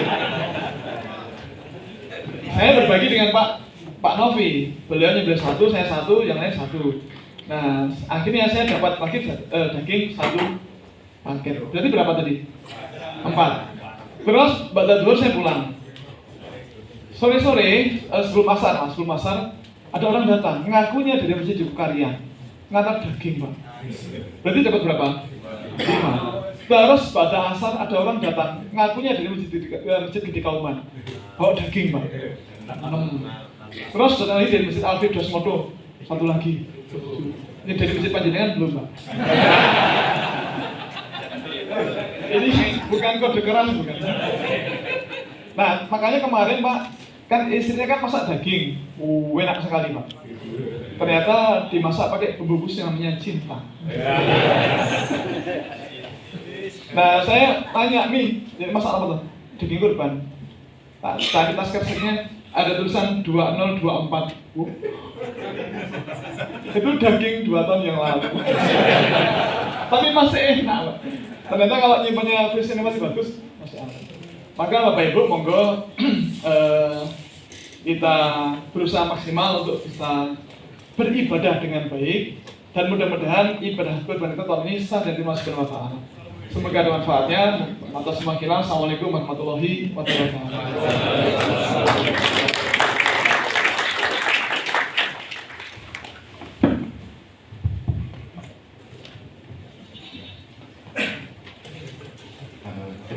Terima kasih kepada Bapak atas penyampaian materinya. Oke, selanjutnya akan dilanjutkan materi kedua yang akan disampaikan oleh Insinyur Cukri Noviandi, SPT ST PSD IPM ASEAN dengan topik teknik penyembelihan dan handling ternak kurban. Kepada Pak Novi kami persilahkan. Bismillah. Assalamualaikum warahmatullahi wabarakatuh. Asyhadu an la ilaha illallah wa asyhadu anna Muhammadar Rasulullah. Allahumma shalli ala sayyidina Muhammad wa ala ali sayyidina Muhammad. Pertama-tama tidak lupa dan wajib kita sampaikan puji syukur kita kepada Allah Subhanahu wa taala. Karena hari ini bapak-bapak, ibu-ibu sudah memilih untuk belajar bersama di UGM dan diberi kesempatan oleh Allah untuk sihat tetap ini. Ini ada teman-teman saya dari Wonosobo ya, Wonosobo, Salatiga dan mana macam-macam itu. Ya, ada yang datang serempet nih, ikut ya. Sakit bawa mobil dari jauh-jauh tekan itu malah keserempet ada. Tetapi insya Allah nanti Allah akan mengganti dengan lebih baik. Pak udah lapor Pak, mah keserempet Pak nih apa? Apa? Udah bisa nih. Oh, gimana? Oh, minta pin.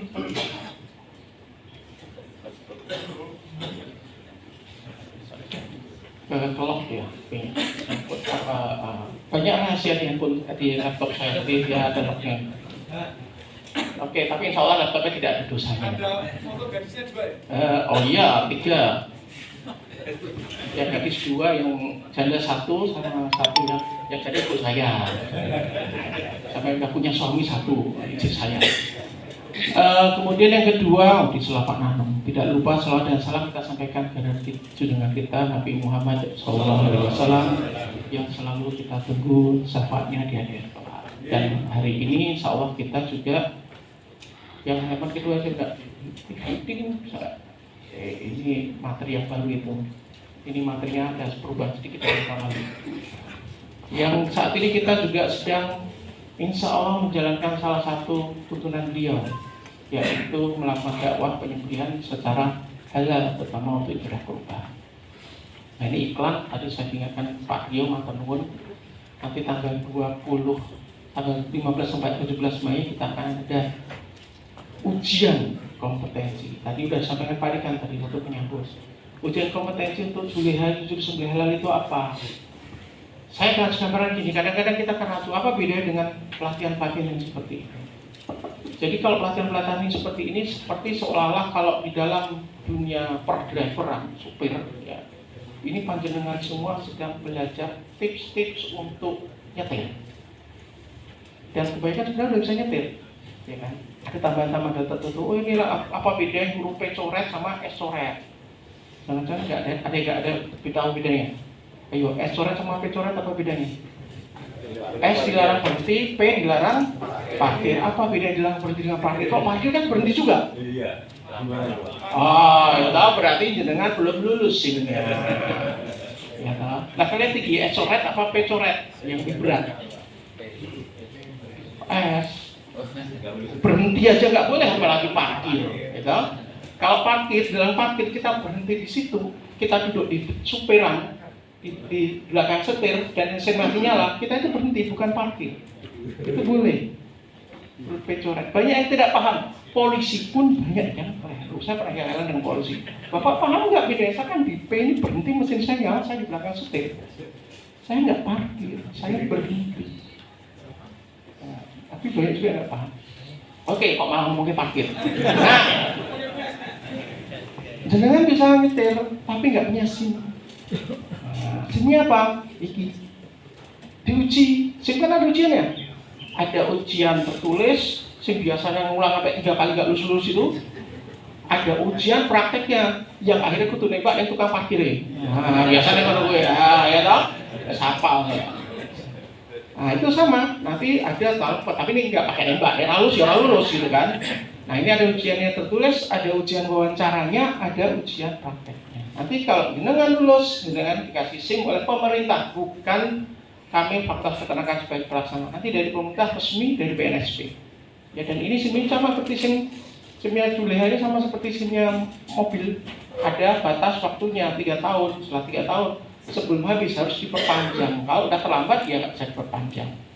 Ya. Saya butuh nggak SIM-nya? Tergantung kalau saya bilang. Saya sudah tergantung jenengan itu nyetir truk antar kota antar provinsi apa main kampung.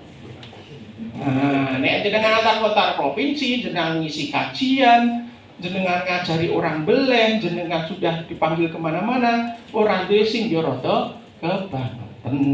Tapi kalau cuma sekedar di masjidnya sendiri dengan caranya beli sudah bagus, oke. Ya, itu urusan dengan SIM. Silakan nanti dicek kalau mau mendaftar. Silakan catat nomor HP saya, panjenengan yang butuh nanti bisa kontak saya. Tapi saya biasa kalau udah di luar jam kerja agak slow respon karena kalau saya ada di rumah saya lebih fokus ke yang lain-lain dibandingkan pegang HP. Oke, hari ini saya diberi tugas oleh Pak Nandung untuk bicarakan tentang handling dan juga teknik kejelian yang sebenarnya panjenengan sudah tahu, cuma ini cuma warming up aja ya. Satu yang selalu dipegang orang Pak Jagal adalah hadis Rasulullah yang menyatakan isinya 2 hal. Yang satu tentang berperang dan yang satunya lagi tentang menyembelih kurban. Tentang berperangnya apa? Ya, jika kamu mau membunuh, lakulah dengan hal yang bisa. Itu kan perang. Ya, zaman perang dulu kalau udah ngalahkan musuh, begitu musuhnya itu membuat marah, kita marah justru tidak boleh dibunuh. Nanti bisa bisa bergeser niatnya. Dan kita harus melancarkan senjata kita supaya sekali tebas musuh itu tidak tersiksa. Itu maksudnya. Tetapi di situ juga ada satu hal lagi. Kalau mau menyembelih, tajamkan pisaunya. Waktu itu oleh Ustaz Salim ini dimaknai 2 hal yang luar biasa. 2 hal yang berbeda. Menjadi seorang yang berperang di jalan Allah, jihad, disandingkan dengan profesi sebagai seorang jagal dalam satu hadis. Beliau memaknai bahwa berarti posisi jagal itu sama mulia dengan seorang yang berjihad di jalan Allah, karena di situ sakal bakal awal mula halal tidaknya makanan yang akan dimakan oleh saudara-saudara kita. Kalau kami di jagal halal UGM, slogan kami halal dimulai dari jagal. Karena kita tidak bismillah, kita tidak mengikuti syariatnya, rukunnya terlewat, ya sudah, yang kita sembelih, masak apapun, gitu. Walaupun selama masak itu sambil bertasbih 1000 kali, kalau di proses awalnya salah, hukumnya tidak ada, salah semua. Ya. Nah, mari kita lihat dulu videonya. Ya, ini mungkin bapak-bapak dan ibu sudah sering melihat.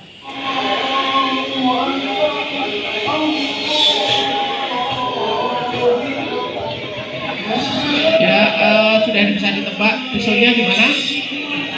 Kurang tajam. Kalau panjangnya sebenarnya sudah melebihi. Ya, itu 35 cm, 40 cm. Satu, bisa dikecilin dikit suaranya. Suaranya dikecilin aja, bisa kecil. Ya, makasih. Nah, gitu cukup. Jadi, posisi tangan yang kiri, jadi dia tidak, bapaknya tidak paham teknik penyembelihan yang baik. Tidak menggunakan tubuhnya. Saya tidak mengatakan kalau udah sepuh seperti itu tidak bisa nyembelih. Tetapi beliau tidak bisa menggunakan tubuhnya dengan baik. Nyembelih itu nggak gini. Tenaga itu tidak cuma di tangan, tapi dari badan ditarik ke belakang atau didorong ke depan. Ya, nanti kita akan bicarakan dulu, lihat beberapa video dan kita akan coba. Sudah, kita terus saja lah, nggak enak. Sama pisaunya jelas tidak tajam. Oke. Nanti saya di alat. Tajam pisau seperti apa? Bapak-bapak udah tahu kan? Seperti apa? Bisa ngiris? Ada yang belum tahu? Bisa minta kertasnya satu? Nah, bisa ngiris plastik. Yang udah nggak pakai aja deh. Ini kalau jenenge Pak Dekan dipotong apa Pak? Pakai uang Pak. Boleh isi orang namanya Pak Nanung aja. Enggak ada namanya siapa-siapa ini. Saya nggak kelihatan kok, nggak pakai kacamata gini-gini nggak kelihatan. Jadi bapak-bapak sudah tahu, untuk menyembelih yang penting bisa mengiris kertas dengan mudah. Itu aja cukup. Perlu nggak bisa ngiris plastik, bisa slice tisu. Makin bisa mengiris tisu dan plastik itu levelnya kan di atas sini. Ketipisan matanya itu lebih tinggi. Jenengan handle pisau yang harus sangat hati-hati, tidak boleh goyang. Dan nyembelih sapi itu, saya ngomongin sapi ya, kalau kambing gampang. Nyembelih sapi itu tidak mungkin tidak goyang sapi. Bener gak? Ada yang pernah nyembelih sapi, sapinya bisa diam, pasrah, dia bertakbir sapinya? Gak ada. Pasti sapinya goyang. Makin tipis mata pisaunya, makin berisiko dia rolling atau chipping. Rolling itu dia melengkung, chipping itu cuel. Kalau paling parah goang gitu. Kena balung lagi. Udah gitu wes ngetok gini sing mburi urung tekan. Balik tok kena balung. Aduh, pisaunya cuel ya toh.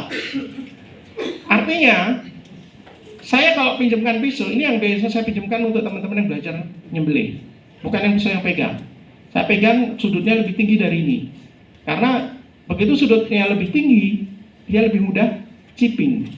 Kalau masih awal, biasa tenaganya masih kuat, grual gitu, kena balung, masih aman. Cuma cuil deh. Tapi kalau pisau yang saya pegang, bisa goang. Nah, makanya jangan terburu-buru. Saya harus punya pisau yang bisa slice tisu ataupun slice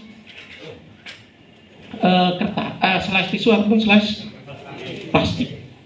Untuk motong kertas saja sudah cukup. Nanti dalam perjalanannya panjenengan nanti sudah mengalami berapa macam pisau dengan berbagai jenis bahan, dengan yang ngasah orang beda, itu rasanya akan beda. Ya, saya standar saya udah kertas itu aja. Tapi rasanya di kertas akan beda-beda. Ada yang srek, kalau gesek, oke, ini gue sapike, oke, agak butuh tenaga. Ada yang lancar sekali. Tapi untuk tisu sama plastik ya nggak bisa. Tapi dia sudah dilepasnya seret dia langsung turun. Nah, saya biasa pakai yang sudah selevel seperti itu. Tetapi sekali lagi, yang penting bisa slice tisu dengan lancar. Lancarnya ya seperti tadi minimal. Kertas ya. Saya ngomong itu dulu, ada rekamannya. Kertas. Nanti dikira bakul. Di depan itu teman-teman yang jualan di pisau di bawah itu tidak pernah mengiklankan, karena kebetulan teman-teman saya kenal semua. Dan kalau teman-teman yang di JJI ini, insya Allah mana? Mereka akan bilang kalau pisaunya ini bagus apa tidak. Mereka kata, oh ini pisau super bisa menyembelih 50 sapi. Kita udah pernah pakai untuk nyembelih 50 sapi tanpa diasah. Oh kata saya pakai tambang. Tambang harus sapi beda tuh. Beda. Tambang raubah, ya toh? Tambang raubah. tambah kalau balungi, ya kan? Tapi begitu dipaksa-paksa, oh udah pernah 20, bener nggak diasah? Pakai oning, jenenge diasah. Tetap tidak ada pisau yang tidak asah. Dan ada barokah dalam saat kita mengasah itu. Jadi kenapa harus menunda-nunda untuk saya cari yang 100 sapi tanpa ngasah? Kalau di setiap mengasah kita itu ada barokahnya. Pokoknya sunahnya kan ada hadis yang tajamkan pisaumu, berarti kan kau ngasah. Kalau Rasulullah ngendikan itu disuruh ngasah, kira-kira ada barokah? Ada. Kenapa harus ada tinggalkan? Kalau nggak bisa ngasah ya kasihkan tukang ngasah. Pakai kertas, pakai grit, saya ketemu, gitu.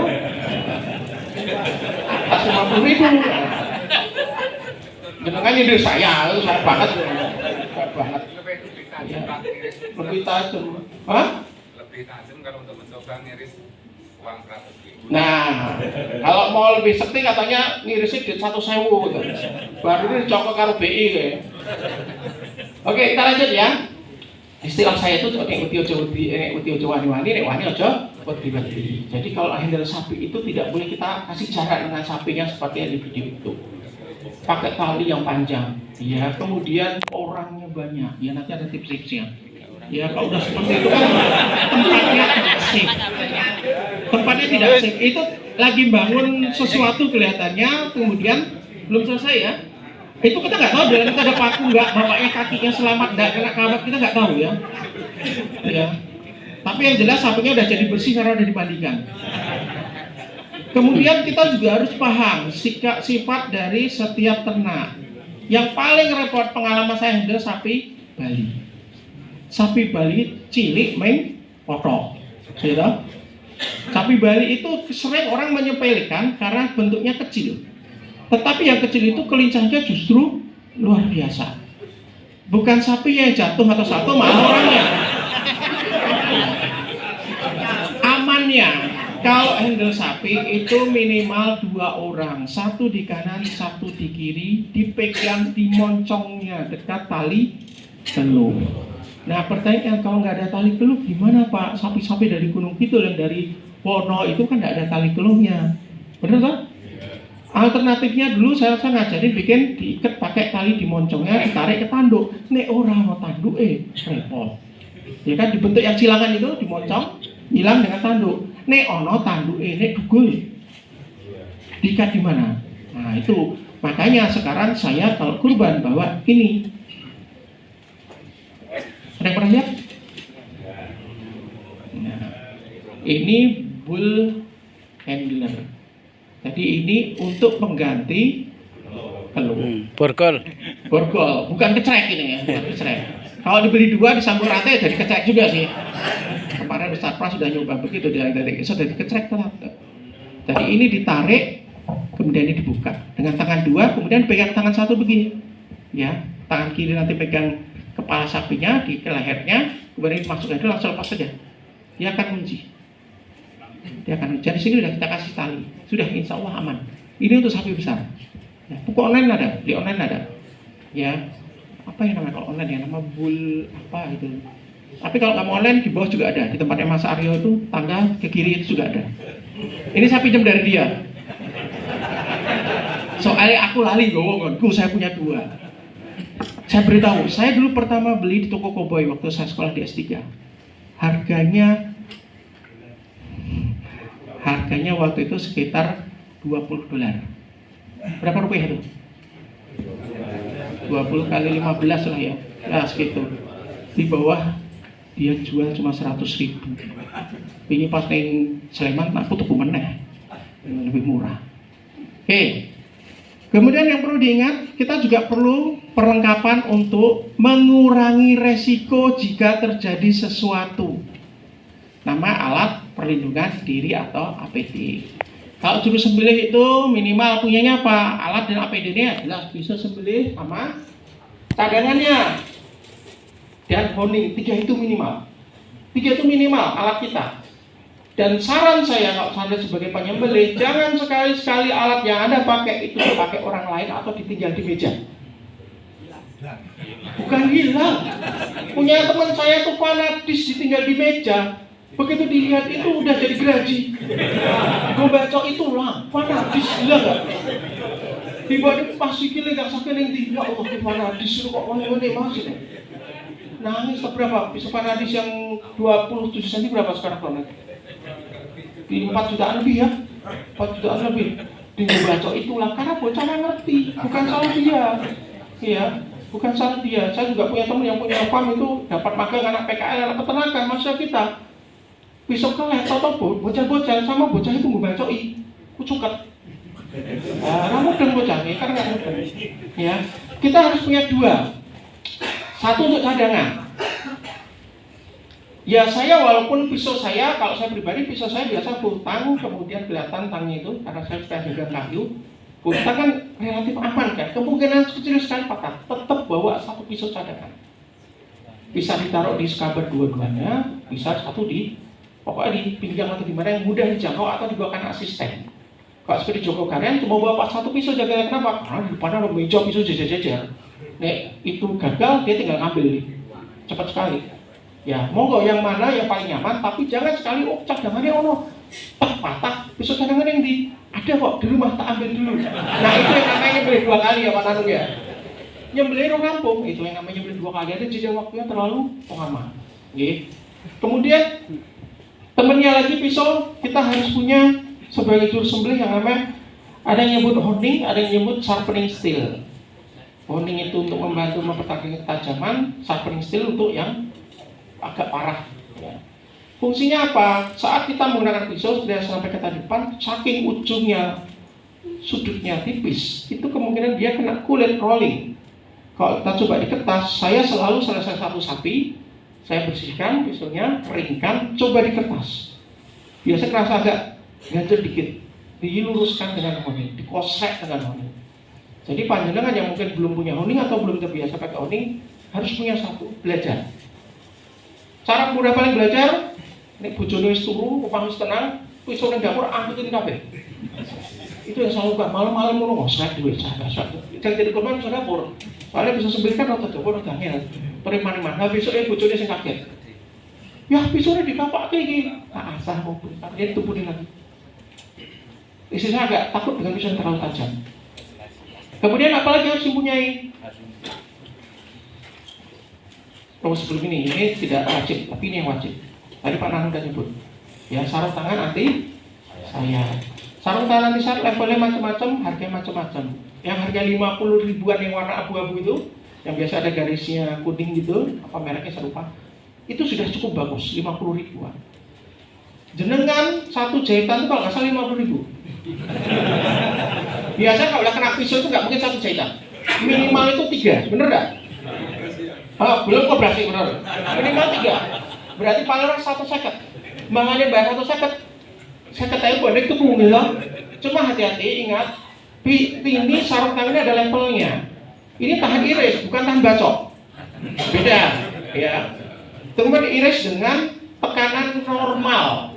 Bukan terjungan jual-jual dipakai tangannya kayak talenan itu tahan iris hilang di sini dengan mau pakai ini. Ya. Ada beberapa teman pakai begini, praktek di depan begini. Saya nggak pernah mau. Saya itu jirih Pak. Nggak mau saya lewat, gitu. Walaupun saya yakin ini aman, tapi nggak usah dicoba seperti itu. Kurang gawean tenan. Kau kebetulan saya malah. Kemudian alat yang ketiga, nah ini sunat tetapi sangat membantu.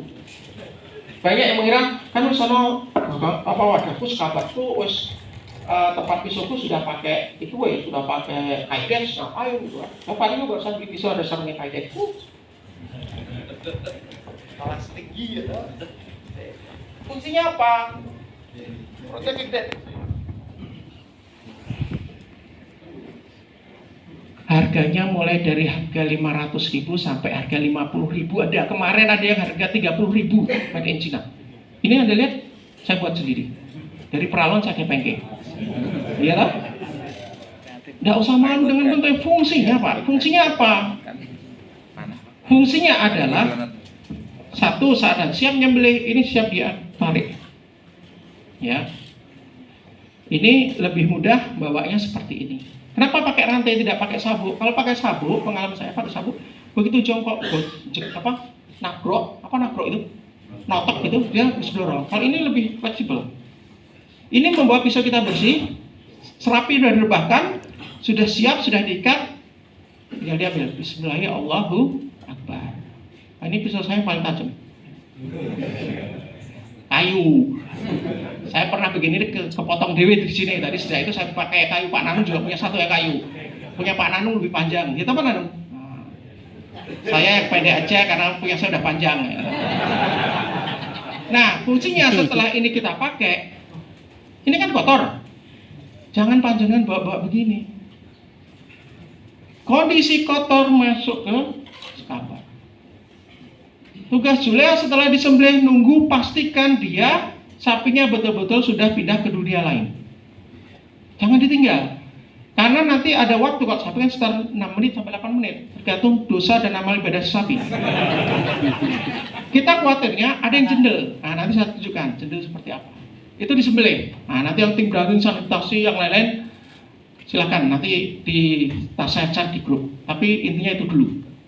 Oke, karena fokus saya di penyembelihan. Ini materi belum selesai karena materi ini masih tata lagi dari materi manajemen kurban tahun lalu.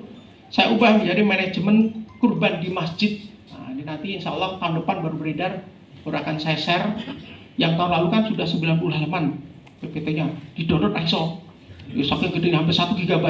Bagi bapak-bapak yang mau download. Nah, ini nanti saya buat mudah-mudahan bisa sedikit, tapi ada masuk manajemen masjidnya. Tapi belum selesai, jadi itu tahun depan aja. Nah, kalau ada di RPH, bapak-bapak di RPH, Yoko yang ini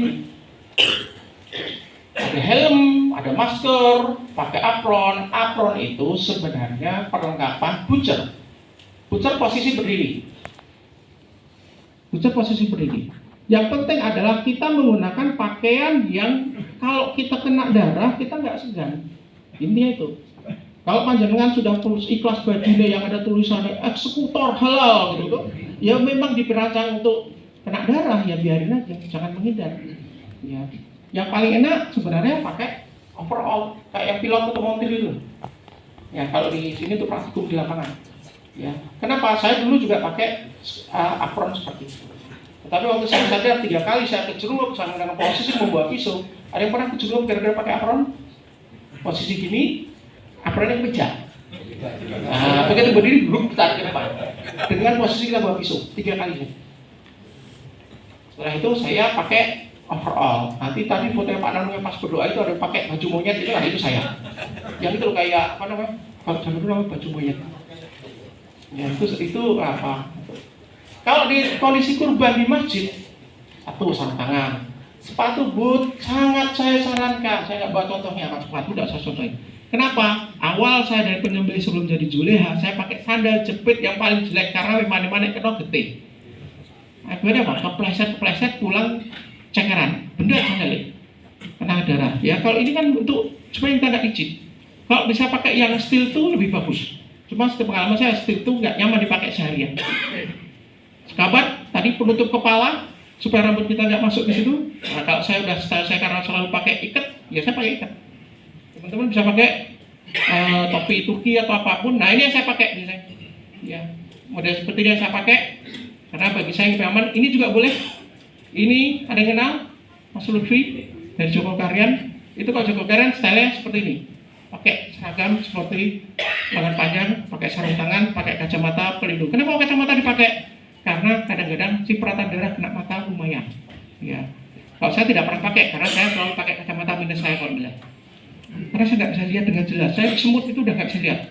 Semut dimakan udah nggak bisa lihat ya. Parah saya. Nah kalau nyembelih saya pakai kacamata plus juga untuk bisa lihat kalau darahnya jendel apa tidak. Untuk memastikan uratnya itu terpotong semua. Oke, handling ternak saya kira udah paham. Intinya ada yang tidak boleh dilakukan, ada yang boleh dilakukan. Yang tidak boleh dilakukan ragu-ragu, takut nakutin ternak, kasar, bersuara keras. Kemudian yang harus dilakukan tenang, percaya diri. Jadi nek wani aja witi-witi, nek witi aja wani-wani. Kenapa? Karena hewan itu nggak bisa berpikir, tetapi dia bisa merasakan feeling kita. Instingnya ada. Dia tahu kalau kita takut, dikerjain lah kita. Ya. Tapi kalau kita berani, dia nanti yang biasa. Saya udah ngalamin terakhir itu saya takut sama Mbak yang pas dulu itu yang rodeo di belah sana itu Pak. Itu terus urut gede. Dan dia merasakan, tidak mempan itu, ilmunya luruh kabeh. Akhirnya sapi itu hampir 1 jam untuk dilakukan. Kami ngalami. Jadi Henry Indra itu indah di dalam kelas, di lapangan. Ya. Kadang-kadang kalau terak manut, alhamdulillah ya Allah. Tapi saya biasa berdoa, ya Allah ini makhlukmu, ini engkau menciptakan. Mudah-mudahan ikhlas dia, mudah-mudahan bantu kami untuk Henry ini supaya dia tidak menyusahkan kami, tidak membuat kecelakaan pada kami. Miripnya berdoa dan baca betul, ya kan? Allah kan tahu semua bahasa. Nah, kecelakaan sering terjadi biasa tendang, ya kan? Udah kayak video sama terbebas, tapi tersatu aja. Ya. Kenapa sapi itu bisa nendang tanpa menoleh? Karena bidang pandang sapi lebih luas daripada manusia. Ayo mas, diwangi mas, ini mas. Nah, sini mas. Nah, ada sini mas. Mas apa nama mas? Mas, Wahyu dari mana mas? Klaten, Masya Allah. Kemarin udah acara di Klaten juga kan? Ramadan ya, oke.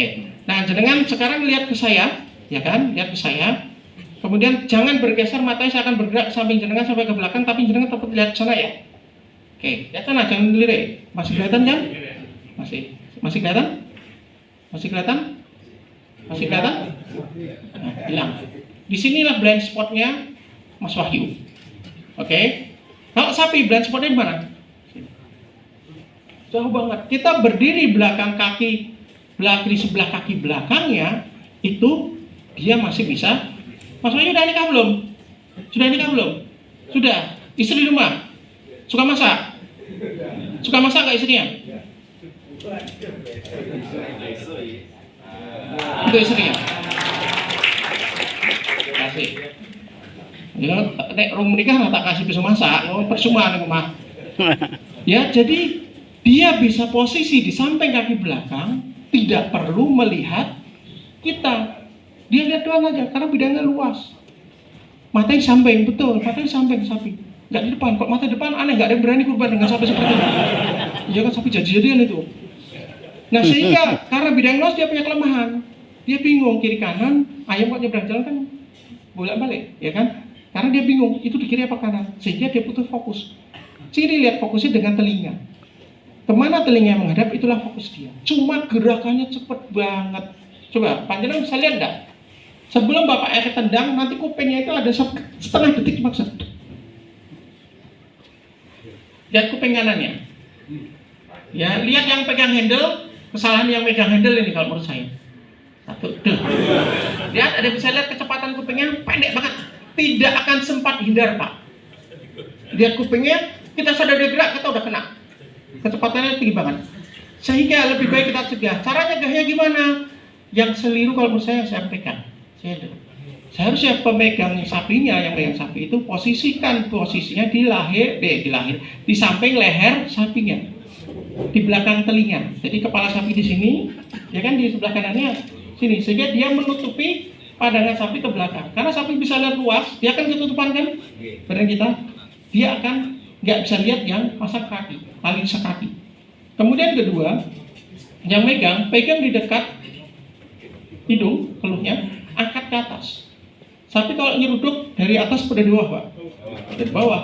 Karena kekuatan leher yang sini kalau jangan pas nanti dikelet, itu kan dagingnya kayak gini. Ini termasuk daging yang empuk ini, ya Pak, dia ya.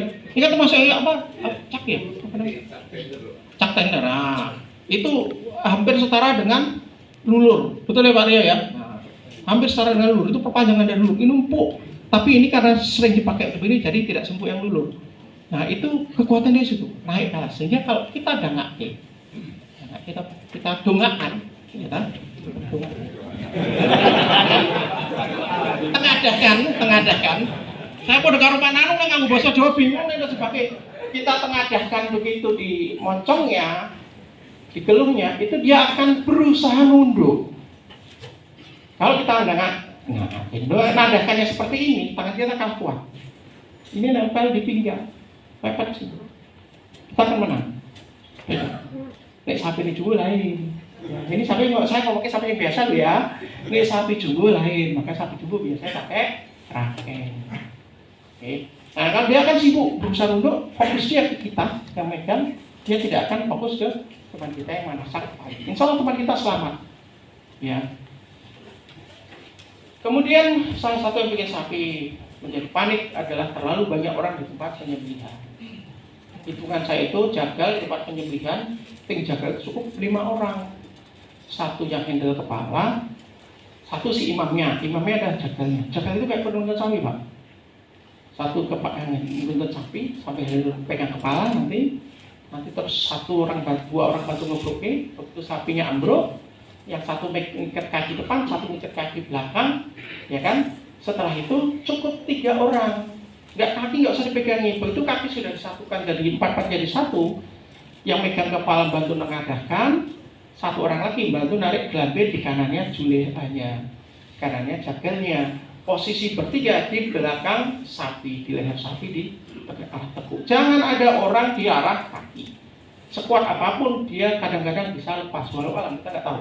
Ya. Kemudian bisa juga kalau sapi agak besar, nanti dibantu untuk pegang kepala 2 orang. Nanti saya tunjukkan cara handle kepalanya. Ya. Kemudian usahakan saat tempat penyembelihan itu ada tempat tertutup. Ya, sapi yang lain tidak bisa lihat, intinya itu. Yang masih hidup nggak bisa lihat. Kita tidak bisa menghindari mereka mencium bau darah, hanya darah pasti kecium. Tetapi dengan mereka tidak melihat itu sudah mengurangi kepanikan mereka. Kalau ada sapi yang ketok giras, dulukan Pak. Makin jenengan tunda, 1 tenaga timnya udah berkurang. 2, sapi ini udah nyium bau darah, dia akan lebih giras lagi. Jadi ada giras disek. Kemudian kalau udah sapi letak sudah diikat, baru sohibul dipersilakan untuk mendekat. Amannya gitu, jangan kita masuk sibuk-sibuk nale soal dulu harap nyedak. Ya toh, aku sarap jepuk buntute, tidak boleh. Dipilih wae urung kok sarap dijepuk buntute ya toh. Dan anak-anak biasa jadi problem di hari H dan sehari sebelumnya. Jangan melarang anak-anak untuk mendekati ternak kurban, tapi dampingi. Mereka yang akan meneruskan kita untuk jadi penerus dakwah sembelih halal. Kalau dari kecil mereka udah takut-takut, awas bu, disuruh sapi ini galak, nggak akan yang terus kita Pak. Dikancani, panjenengan sudah tahu sapi jangan didekati secara tiba-tiba. Burine, sapi itu harus orang burine, terus ya mungkin, langsung nendang. Dan anak-anak gitu kan, coba lihat, ada kok anak-anak yang dekati sapi dengan kepala? Nggak ada, mesti sekamburi. Dan mesti wong pelimo itu kan suruh-suruhan toh. Awal dia tahu dari cah cilik, bapak-bapak. Cah cilik itu satuan, bener gak? Termasuk kita dulu.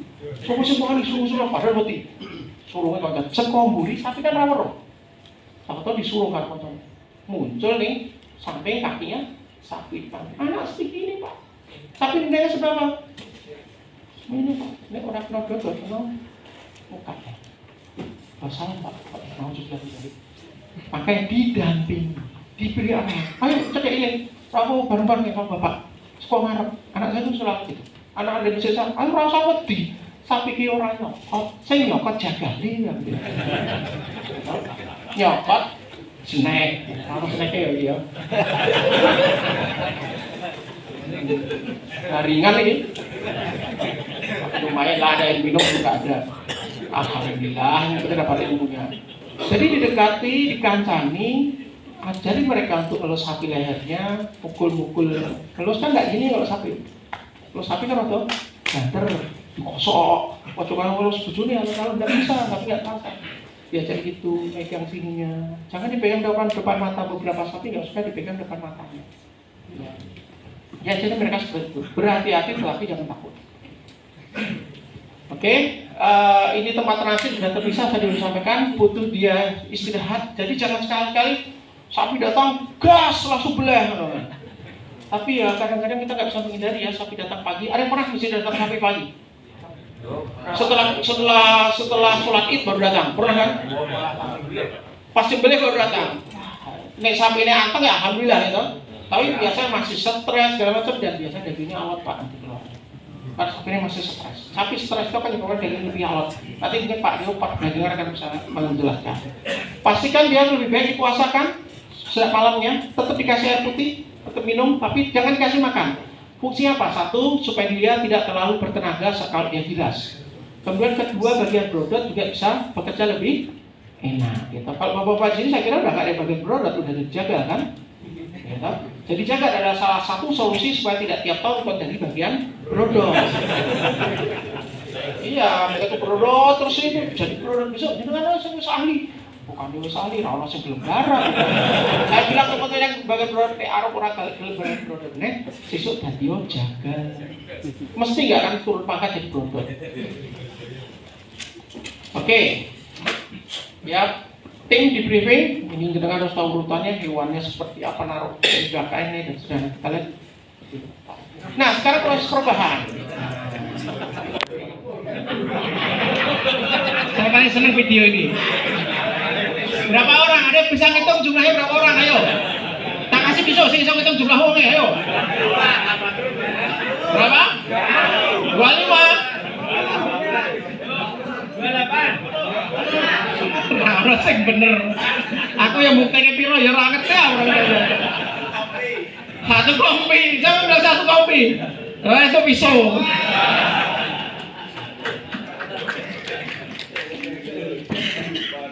Satu kopi. Mau nyoba gitu besok? Dan itu sapi ini cilik gitu. Satu sapi itu terdapat setara dengan 20 orang biasa. Ya. Kalau caranya kaya ngono. Tapi kalau kita tahu megan keluhnya, dia udah sakit toh hidungnya itu, dicocok hidungnya itu kan sakit, itu udah mengurangi jumlah orangnya. Jadi sebenarnya kita menang di akal. Ya, mereka menang di okol. Latihan, karena mereka bahagia kan, mereka sebagai latihan keberanian itu tujuannya beda. Kali kita janganlah. Kemudian ini yang cuman dulu banget ya, gua di bengkel, itu udah masa lalu. Ya. Tahun 2006 pertama kali saya ikut kurban di masjid saya masih seperti ini, ya. Kemudian saya bilang sama jagalnya, waktu itu masih jagal yang dibayar itu, yang pakai kakak cekak taruh rokok ini. Nah, itu saya bilang, Pak, ini baknya mbok alon-alon. Oh, saya harus 15 tahun dari jagal nih baknya ini di botol batikku, lama dari jagal terus rata mulai. Nah, saya kurang ajar foto takmir. Wih, kon jajal nih pakai dosen peternakan UGM. Dan jaganya krungu, saya diuncali tali, bukan dikasih tali, diuncali tali. Tali yang dibagi, nyok, diuncali, dekatnya. Wah, saya bilang, Allah, wes rak apa-apa. Wih, sapi ini dibagi Pak, jajal. Nggak ada yang ngewangi saya, kurang ajar tenan kocok. Akhirnya sapi tak boleh kiwet, tak kencang. Kita tak jencangnya segini, tak dengkul, tak ikat pakai tali yang samping, rap squeeze, tak tarik dewe sambil dulu, ya Allah, mudah-mudahan sapi ini ragal. Tapi ini tiba dengan lemah lembut. Yalah, saat ini diikat sikil ini tak coknya ikat dengan.